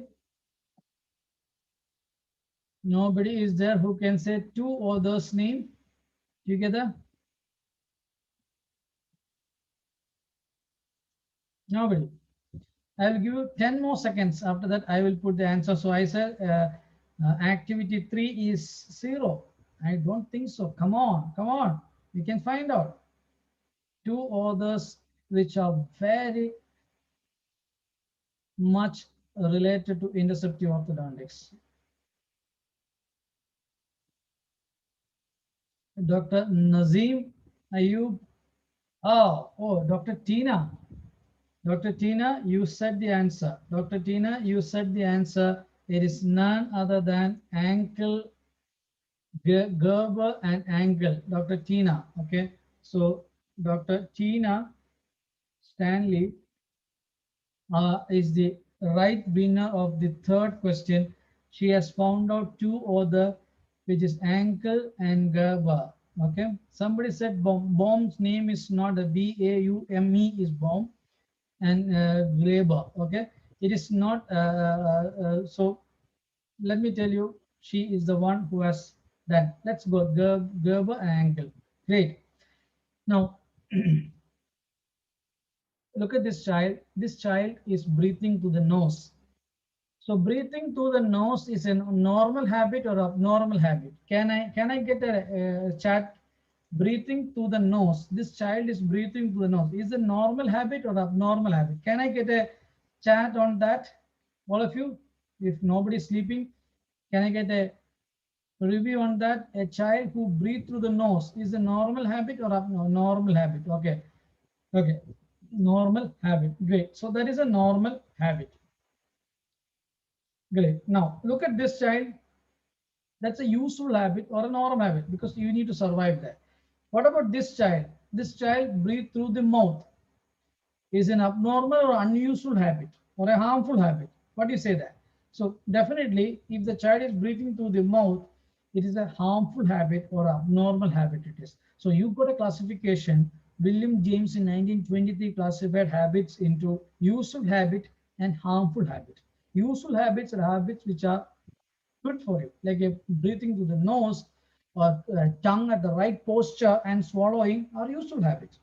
But harmful habits are all those habits which are harmful to the orofacial development, like a mouth breathing habit, low tongue posture, lip biting, tongue aura. That's called William James classification. That's all classification of habits which I'm going to cover. I'm not going to cover entire classification. So many others are there which is generally classified habits, like William James. Kingsley 1956 has classified into functional, muscular, and combined and posture. Morris and Buana in 1969 has classified pressure habit, non-pressure habit, and biting habit. Pressure habits means thumb sucking applies a pressure. Non-pressure, low tongue posture. No pressure, but low tongue posture. Biting, nail biting, lip biting, biting, like that. Like that, even Finn has classified in 1987 compulsive and non-compulsive habit. Compulsive habit is like is compelled to do. It's so much attachment for the habits. Non-compulsive is just doing for the sake of it, easy to break habit. So those classifications you have to put in your answer sheets. I'm just telling about that. But one classification which I have not seen in many of the textbook is Graeber's classification, which he has told that extrinsic factor, forget about pressure, non-pressure, useful, harmful, he is not bothered. He says that habits is an extent. That's what definition of habits. If you see external force is acting on that. So habit is an extensive or forces acting from that. So thumb is an external force. Digit. Tongue thrusting is an external thing that is happening, not normally that's supposed to be. Lip and nail biting, mouth breathing, abnormal swallow, all comes under extrinsic factors that is harmful to the developing dentition and that causes a change in the developing dentition. So all those things comes under that habits. According to him, there's no like pressure, non-pressure. He's not bothered about that. He's bothered about that extrinsic factors that can causes malformation, the development of the dental arches, and anything in this 9 thing comes can cause development for that. So tongue thrusting, finally, tongue thrusting, how to break tongue thrusting. Again, if you want to ask me, I'm just quickly going through all the major habits like tongue thrusting. You need to do the introduction of tongue thrusting, the definition, classification, development of the habit, which I already told you, and etiological agents and factors influencing everything I told you about how tongue thrusting habits has to be attained. Now, one chart you can put in your answer is this chart. Please take a screenshot. This chart, if you put in your answer sheet with respect to tongue thrusting, would be a adorable thing that you can do here. Let me tell you, this three, you are covering 3 reference articles: the pressure exerted by tongue and the pressure exerted to move a teeth. So you can imagine the amount of pressure exerted by tongue is around 500 gram during swallowing, and the lips can exert 300 grams. So one chart like this, if you put, your answer will carry more value there. And if you want to read more about of tongue, please take a screenshot of this article, European Journal of Orthodontics, lip and tongue pressure in orthodontic patients. This is a little advanced. How much pressure lip exerts, tongue exert. I told you a graph, very simplified way. Deleterious oral habits in children with hearing impairment. This is another article you must consider when it comes to 3-hour paper, saying that habits is not only for a normal children, abnormal children with this differently able children can also have an habit, and that habit, what effect it puts onto that. Now, comparison of soft tissue, dental, skeletal, and characteristics in children with and without tongue thrusting habit. So the skeletal, soft tissue, and dental parameters. You have an article, Uma Dishik, it are articles there uh, about the result of the habit, what happens to soft tissue and all. And one article which you can get and put into this, the Tom's appliance, the appliance they have designed to pressure, to check the pressure of the tongue while swallowing, oral phase of swallowing, called Tom's appliance. The tongue forced measurement system for the assessment of oral phase swallowing by Rabinowitz. One article or one quote you can do is the Tom's appliance that has been developed to measure the force exerted by the tongue during swallowing, which I already told you, 300 to 500 gram force. So these are the key references article. And if you want to look into articles where review, one of the good review article, tongue thrusting habit review is a good article. Abnormal or habits review is another. These are the good review articles you can search and you can find out and compose the answer there. So tongue is like a tiger inside and cage inside your mouth. It's like a 6-foot tiger in a 3-foot cage inside the mouth. So this guy requires some attention for taming. It is not easy. You can tame this guy. So you have specific protocols. These articles, if you read, it's not the conventional pediatric concept of just putting crib, putting appliance to tame this guy. It's not going to work. You have a protocol for screening of the tongue for the size, tongue tie, position. So many things are there. Once you screen and you start with tongue exercise, Must automatically sit when it's resting. If your tongue is touching your front teeth at rest, you may have a tongue thrust. The person to do that. So you have this exercise called tongue click and spot for 10-second exercises. You spot the area that's incisive papilla, just behind the incisive papilla. Ask the patient to keep the tongue at the spot, and then do the clicking sound can be done. And for us exercises for 5 to 10 seconds, ask the patient to hold the tongue at the spot and then squeeze it, salivate it, and do the clicking sound. So that can be also, that is called 4S. Spot the tongue, salivate it, squeeze it against the palate, and swallow it and do the clicking sound. So the 4S exercise can be done. Even Howley's appliances with grooves, which I do not give cribs now. I started giving these grooves, which are the exact spot of the crib, so that patient can easily spot the spot with the grooves, with the colored grooves are there, and do these exercises and can be easily done. And definitely as a postgraduate, you have to tell about the reminder therapy with the cribs, fixed tongue grips and the removable tongue grips and the bluegrass appliances, all those things that you can do. So checklist for tongue thrusting would be assess the size of the tongue, then start with Mayo exercises, which you already mentioned that, and must learn, read is Oral Habits by Charles Lowe in Novak 6th edition, Pediatric Dentistry Infancy to Adolescence 6th edition, page number 368, Oral Habits. You should read, because these habits are very clearly mentioned in a systematic way there. So activity number 4. Yes, guys, we are almost into the 4th activity. The 4th activity is what you need to find out here. Okay. Find out anything, any part related to habits, can you find out here? Anything that is related to habits, can you find out there? I'll see the chat. Okay, Dr. Dempsey. Dr. Dempsey already found out. Fourth one, Dr. Dempsey.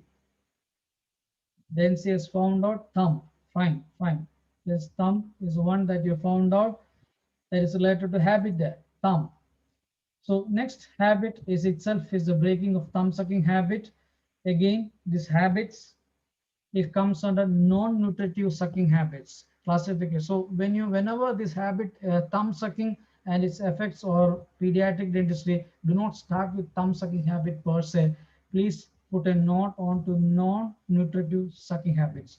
And you know that it is classified into 6 levels from depending upon the age and the grade of doing it. 1 to 6 levels it has been done there. And thumb sucking is one among the non-nutritive sucking habits. Nail biting is another one. Lip biting is another one. So many non-nutritive sucking habits are there, and thumb sucking is the most commonly seen, and they have graded into different levels so that you can know the severity of that. So let's talk about thumb sucking. It's a definition and classification of them that is done. Development of thumb sucking. We already discussed about the orogenous area, the oral area where. So what are the theories or the proponents who say that Sigmund Freud's theory, oral drive theory by Sears and Weiss, Benjamin's theory of rooting reflex, learning theory by Davidson. So 3 to 4 theories are there for the development of thumb sucking habit, which we anticipate or expect you to put in your answer sheets there.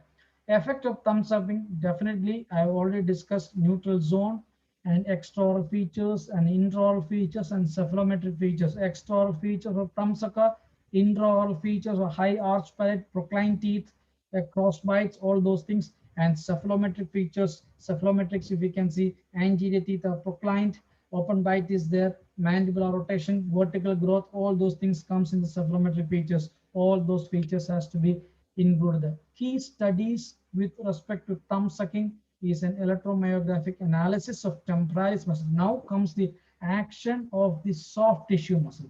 Thumb sucking has to be associated with the soft tissue. So which muscle is active? Is it the temporalis is active? Is the masseter is active in a thumb sucker is very important. So these are some studies which says the effect of thumb sucking on the temporalis muscle, buccinator, mentalis, and orbicularis oris muscle with the EMG study. So some key studies you need to put in your question, in your answer with respect to thumb sucking. Pressure seen during thumb sucking. See, Mashiro Ita. This is good article. So these are some key points you should add in your answer sheet. Rest, whatever you write, we will accept it. But put some key studies with respect to a habit there. Damage to primary dentition resulting from thumb and finger sucking or digit sucking or SOMO. Good. They say that study investigated that effect of thumb sucking and finger sucking on the anterior posterior region of the primary dentition over 3 to 5. And they said that this things changes the terminal plane relationship. You can very hardly find any textbook who says that the terminal plane relationship can be changed if the patient is having a thumb or finger sucking habit there. This is a key point we can highlight, and that this study, you can say that. Then nutritive sucking habits in Brazilian children, which suggests that prevalence of this study, a normal international study, same way Indian study, you can also put into that. But one article you should find, and you should say that I have given this article to my PhD, digit sucking, a review of literature, clinical observation recommendations, that Dr. R.A. Van Norman. That's an amazing article, which is very important to management of digit sucking there. The overall goal of this article is very good. The importance of digit sucking and treatment consideration is very clearly mentioned, that treatment after the pathology, once it is fully developed, could be invasive. That means when the child is fully blown to this habit, whatever treatment protocol you say are invasive treatment, and it may not be very cost effective, and you cannot get good result also. So little mouth deserves a big chance to grow healthy and straight. So start early. That is what this article says there. And again, oral habits in part 1, dental effect and management of nutritive and non-nutritive sucking habits. Silva M. et al. Amazing article, which again says about the importance of the effect of this non-nutritive and nutritive sucking habits, and how we can. It's a two-part article. It is same authors, two-part article. Once first article shows the effect, second article tell you how to manage that.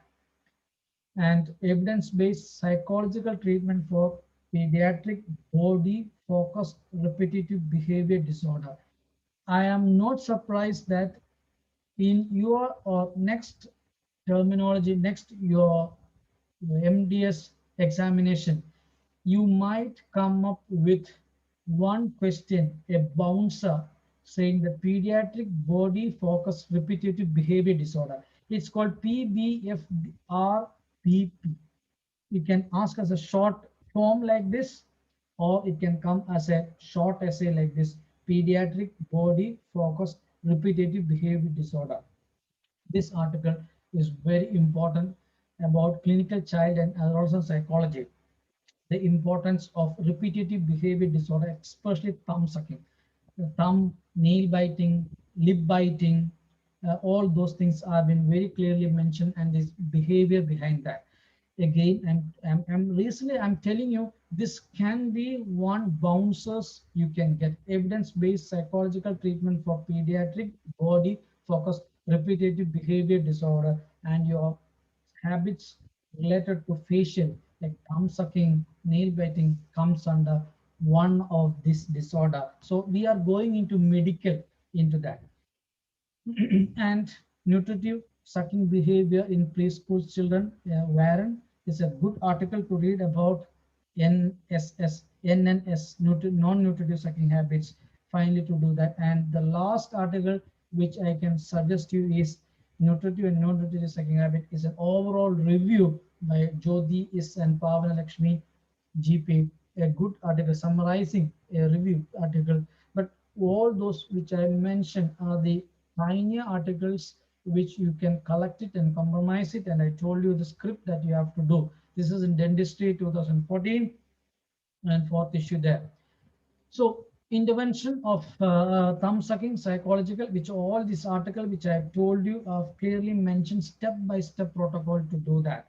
So, and one appliance that you can come is Mayo appliances, that Munchie chewable prophylactic appliances, which has been widely tested, which has been proven that it can have an effect, definitive effect. So I just want to advance thing that has come there, that even a simplest methodology of wrapping a straw around the thumb and ask the child to suck can deprive him the pleasure or the urge he used to get because of that straw, can do that. And finally, you keep him busy, just keep him busy, keep the thumb out, whichever area, whichever hand he is using to suck, make him busy so that he is busy, so thumb is always out. That can be also be tried there.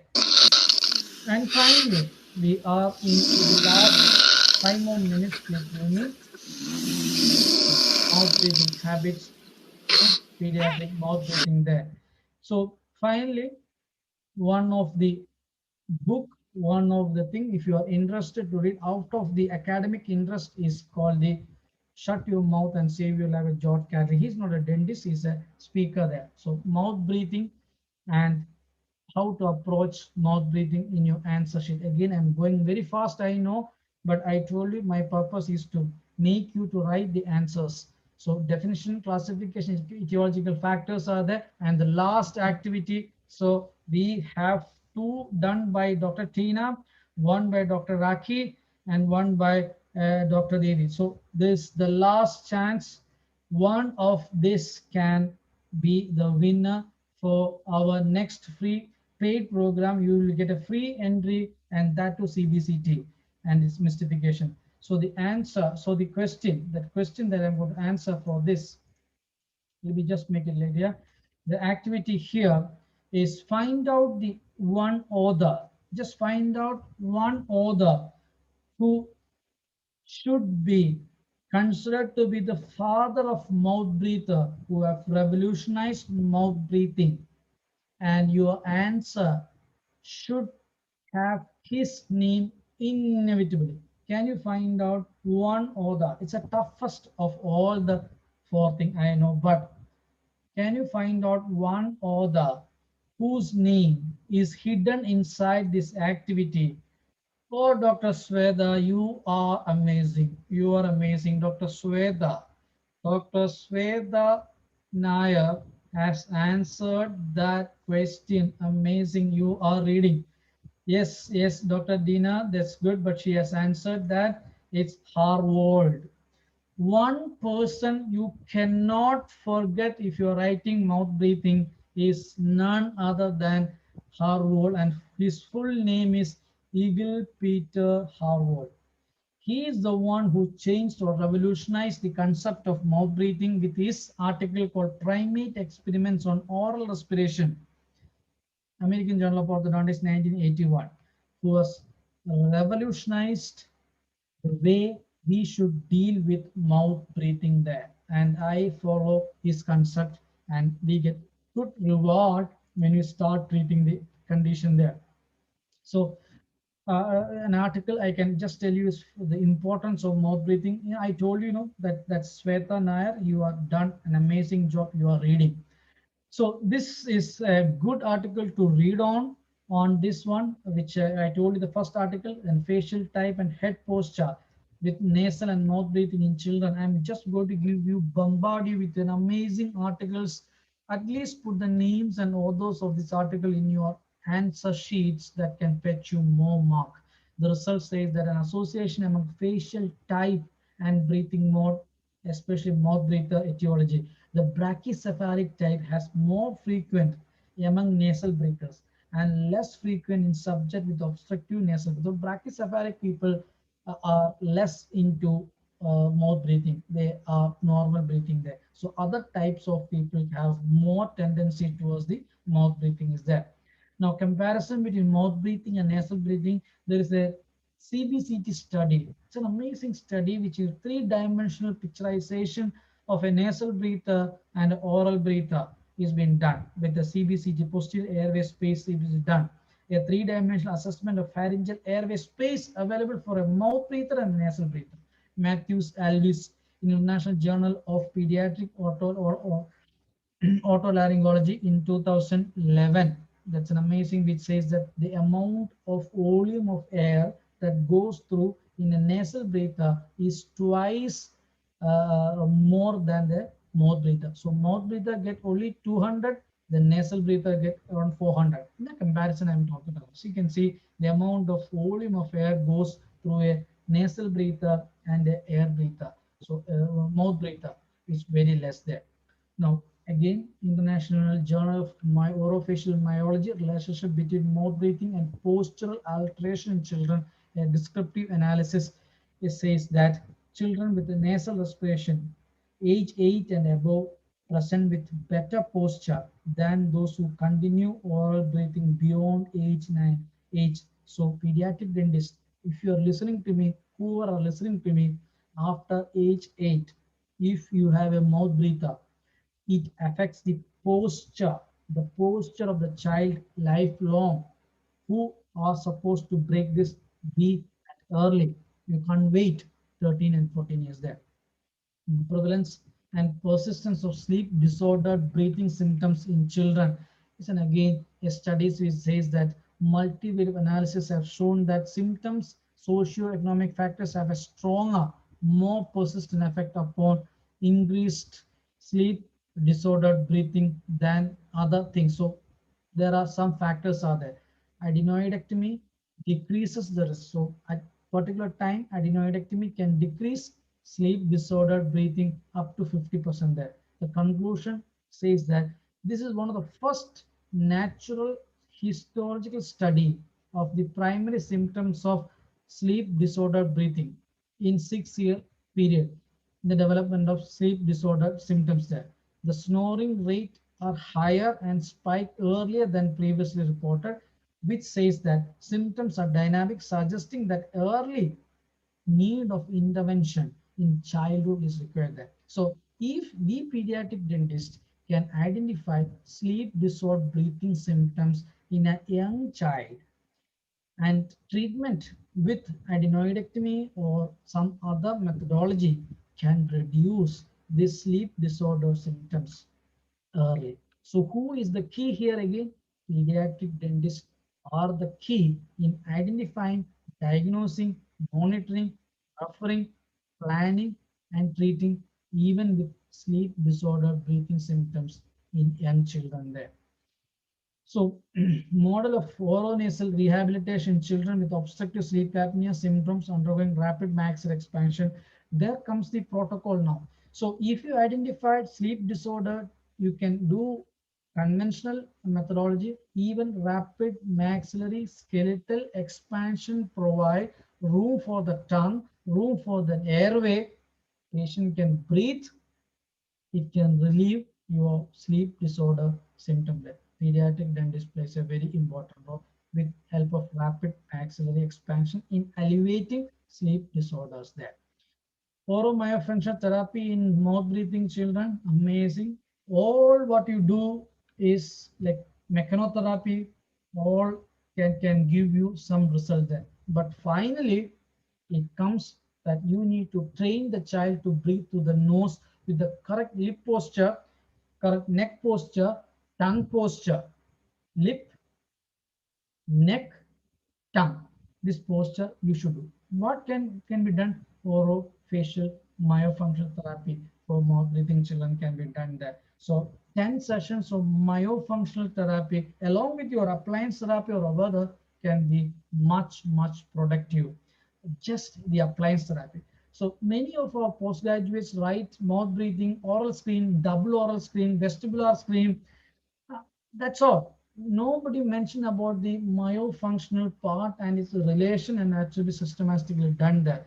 So diagnosis and multidisciplinary approach and management should be your way that you write that answer, which requires the myofunctional exercises, deep breathing, lip, combined, whatever exercise. Read more about myofunction exercises along with your appliance therapy. Just giving a oral screen, vestibular screen, a trainer or T4K or a myofunction, that's not enough. You need to that myo exercises should be done there. Okay, with the appliances, lip seal exercises or breathing exercises, teaching them the diaphragmatic breathing, all those things should be required. So all those should accompany with your appliance therapy when you start with the mouth breathing there. All the newer appliance therapy should be done. So there are something called screening for mouth breathing. We have some form called screening. I have not seen in any textbooks you get a screening question for mouth breathing. There is a screening should be done for a mouth breathing, and we have to ask this question for initial screening for mouth breathing. Even for tongue thrusting, there is a screening should be done, and the signs and values has to be systematically noted down and treatment has to be done. So it is not just pediatric dentist there. It is a combined effect of a child, the parents, the orthodontist, the speech pathologist, pediatrician, psychologist, and we are the bridge in between to mold everything together and come to a treatment protocol and guide them where you have to go, whom you have to meet there. So to conclude, habits, the most important thing is 3M concepts by Graeber: muscles, malformation, malocclusion. And the dynamic equilibrium, the moment the dynamic equilibrium goes, you have a problem there. So MDS examination, you're going to give in 1 month or 2 months time. You have so much things to be done. The cases are there, the short study you have done, the thesis you have done, the journals you have done, the journal clubs you have done, the seminars you have done. So many things are there, and you are the postgraduates waiting to come out of the den and to be called as an MDS graduated there. So these are the hurdles you have to do, and just covered one part of it is called MDS examination. Thank you so much. I'm sorry, I've taken 10, it means extra. I've told you, I was told to do for 2 hours. I still remember telling them that I need 2 hours with a break of 15 minutes. So if you tell my time is been in the exact one, but according to the schedule shown there, I have shooted some more time. Sorry for that. So let me tell you, please be with us. There is an amazing program coming on Sunday, 8 p.m. and there is another session coming up 5 p.m. on Indian Standard Time, exam alerts. So for those who are free and we can attend, and this is my promise to the person who has answered. So Dr. Tina, you are the one who answered 2 times, and I'm no regards to Dr. Rakhi, Dr. Devi, and Dr. Sweta. They have done an extremely good job, but Dr. Tina got 2 questions answered, so she gets this free entry for Mastering CBCT, which is an amazing program. So you get that 4-hour program free, and if you are interested to learn more about CBCT, then we have something called after the program called case discussion hands-on.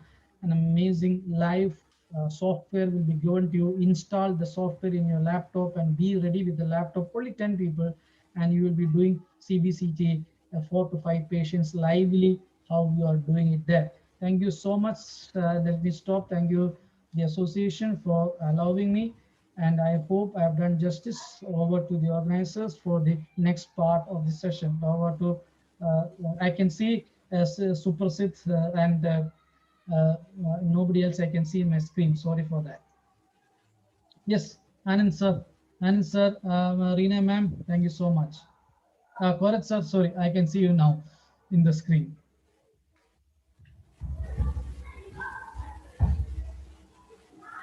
So are we going into questions?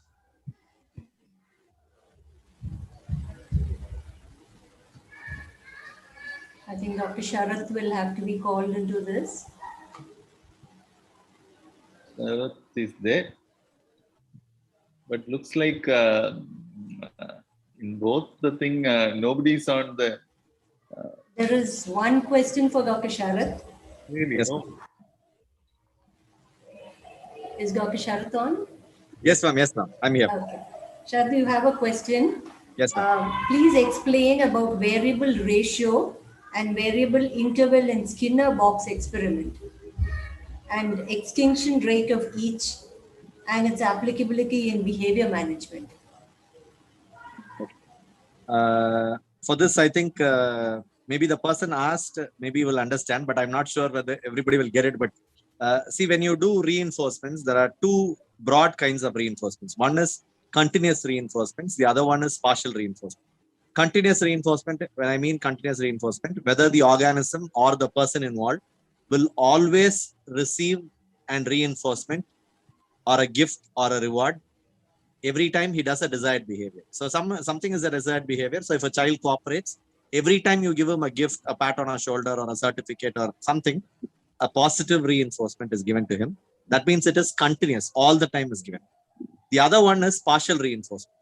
Skinner did not want to give the reinforcement at all the times. He wanted to see how long the desired behavior will stay with the person. If you see classical conditioning or your operant conditioning, I call this as associative learning. When I say associative learning, we always had the word extinction. Whatever is acquired as a good behavior could die down after some time. That means it could become extinct after some time.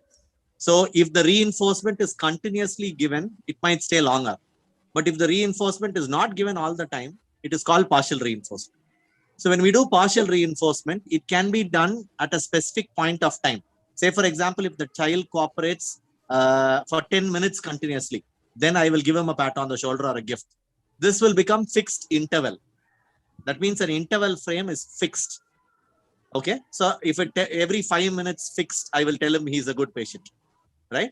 If in case I tell him randomly, then it becomes a variable interval, right? So among the partial reinforcement, it could be based on the interval or it could be based on the ratio.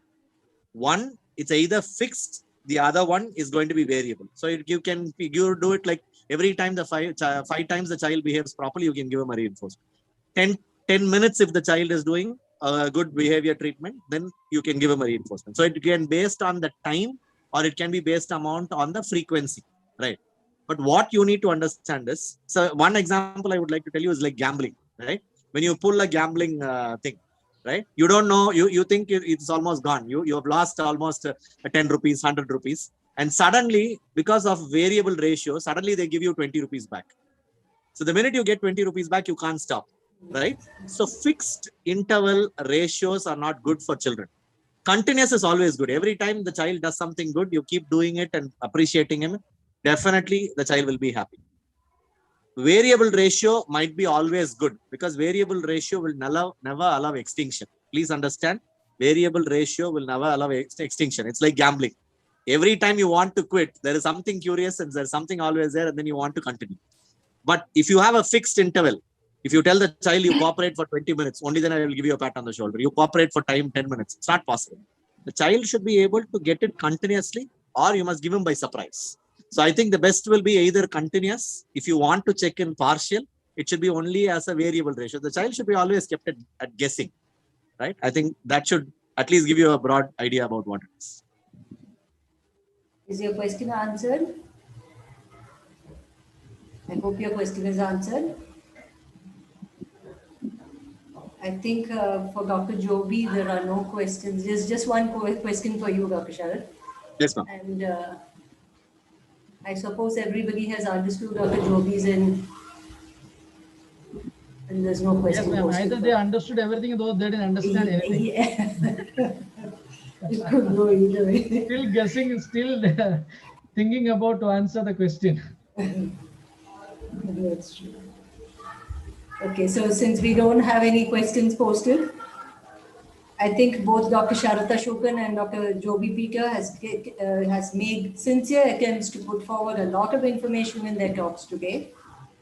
And I hope the postgraduates have listened and grasped all this information. Child management, as you know, is an art.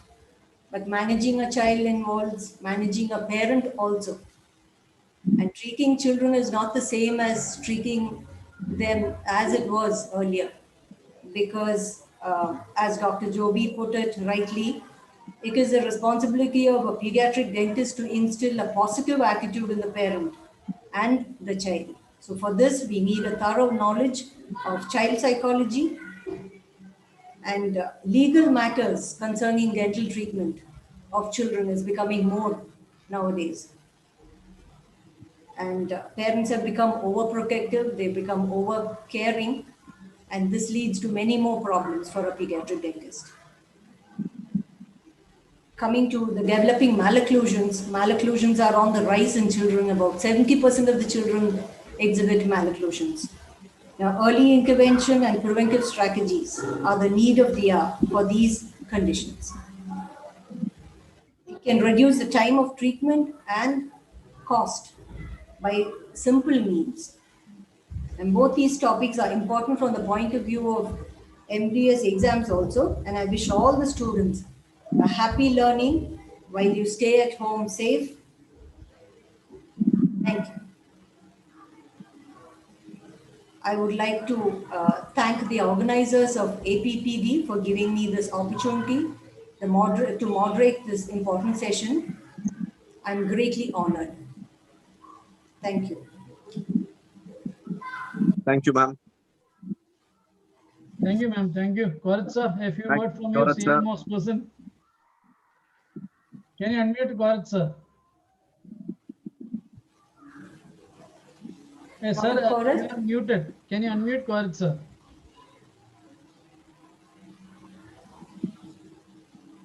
Yes, sir. Sharath always surprises me. You know, I have been hearing his thing for so many times. Each time he comes in a different way. You know, you do not know the route. You can. It's like a Google map. You know, you keep traveling, but ultimately you are there. But the way he travels is a phenomenally enriching experience. So thank you, Sharath. It's been a wonderful association with Sharath for so many years.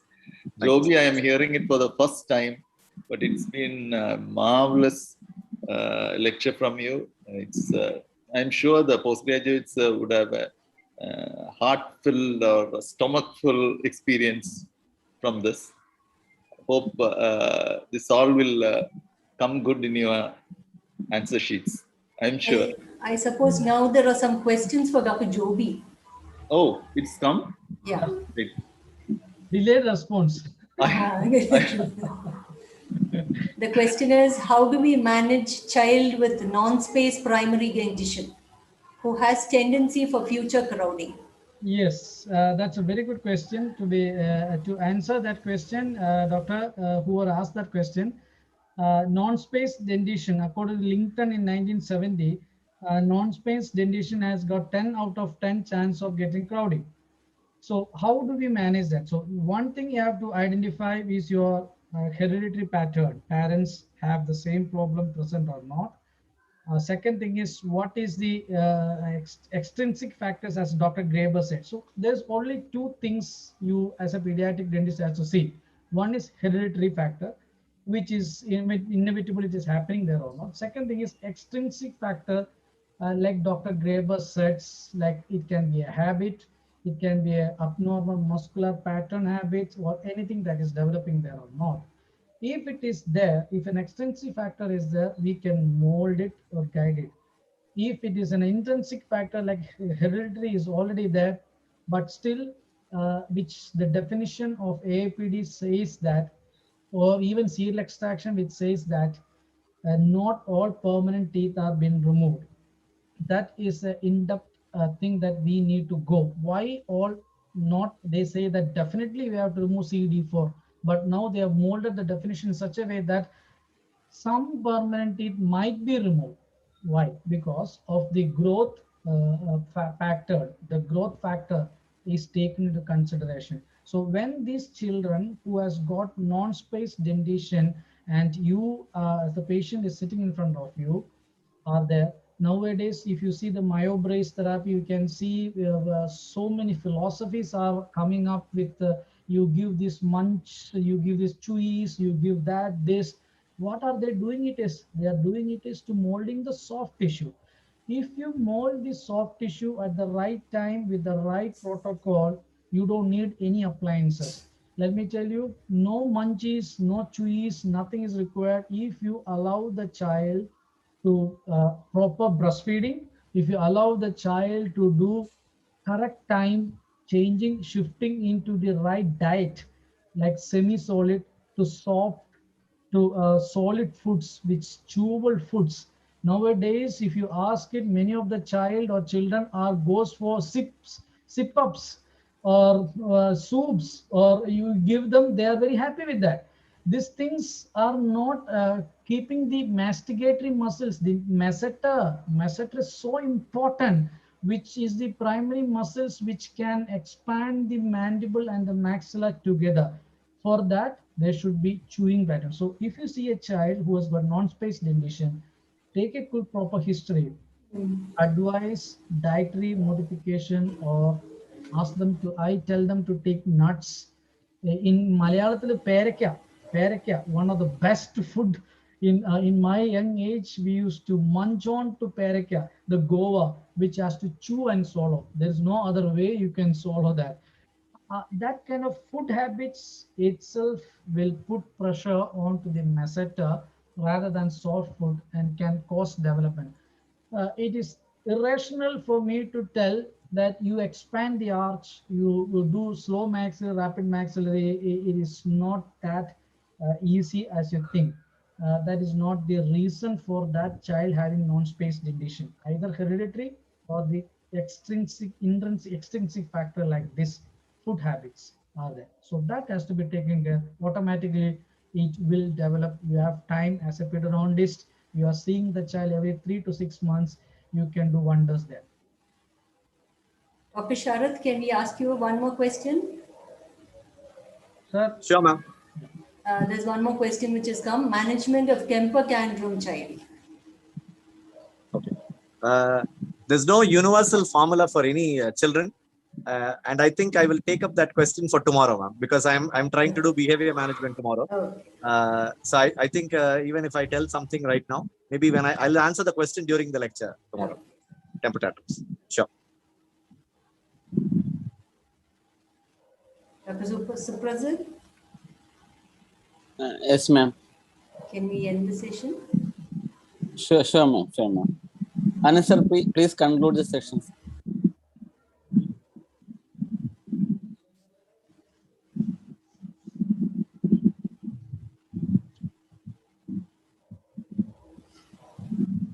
Anand sir. Sir, your sound is not coming. Answer, your sound is not Anandraj, it is muted. Can you hear me? Yes. Yeah, we can. Thank you, Sharat sir and Joby sir, for sharing your knowledge, and that too in the fag end of the day. It's almost 10:30. Thank you so much for your valuable time and sharing your wisdom with us. And thank you, moderators also, Reena ma'am and Korit sir, for moderating the sessions. Thank you so much. Thank you from AAPPD. Good night. Thank you, sir. Thank you, sir. Thank you and Good good Good night. night to all. Stay Bye-bye. safe. Good night. Stay Good night. Good night. healthy. Good night, sir. Good night. Good night, ma'am. Good night. Good night. Good night.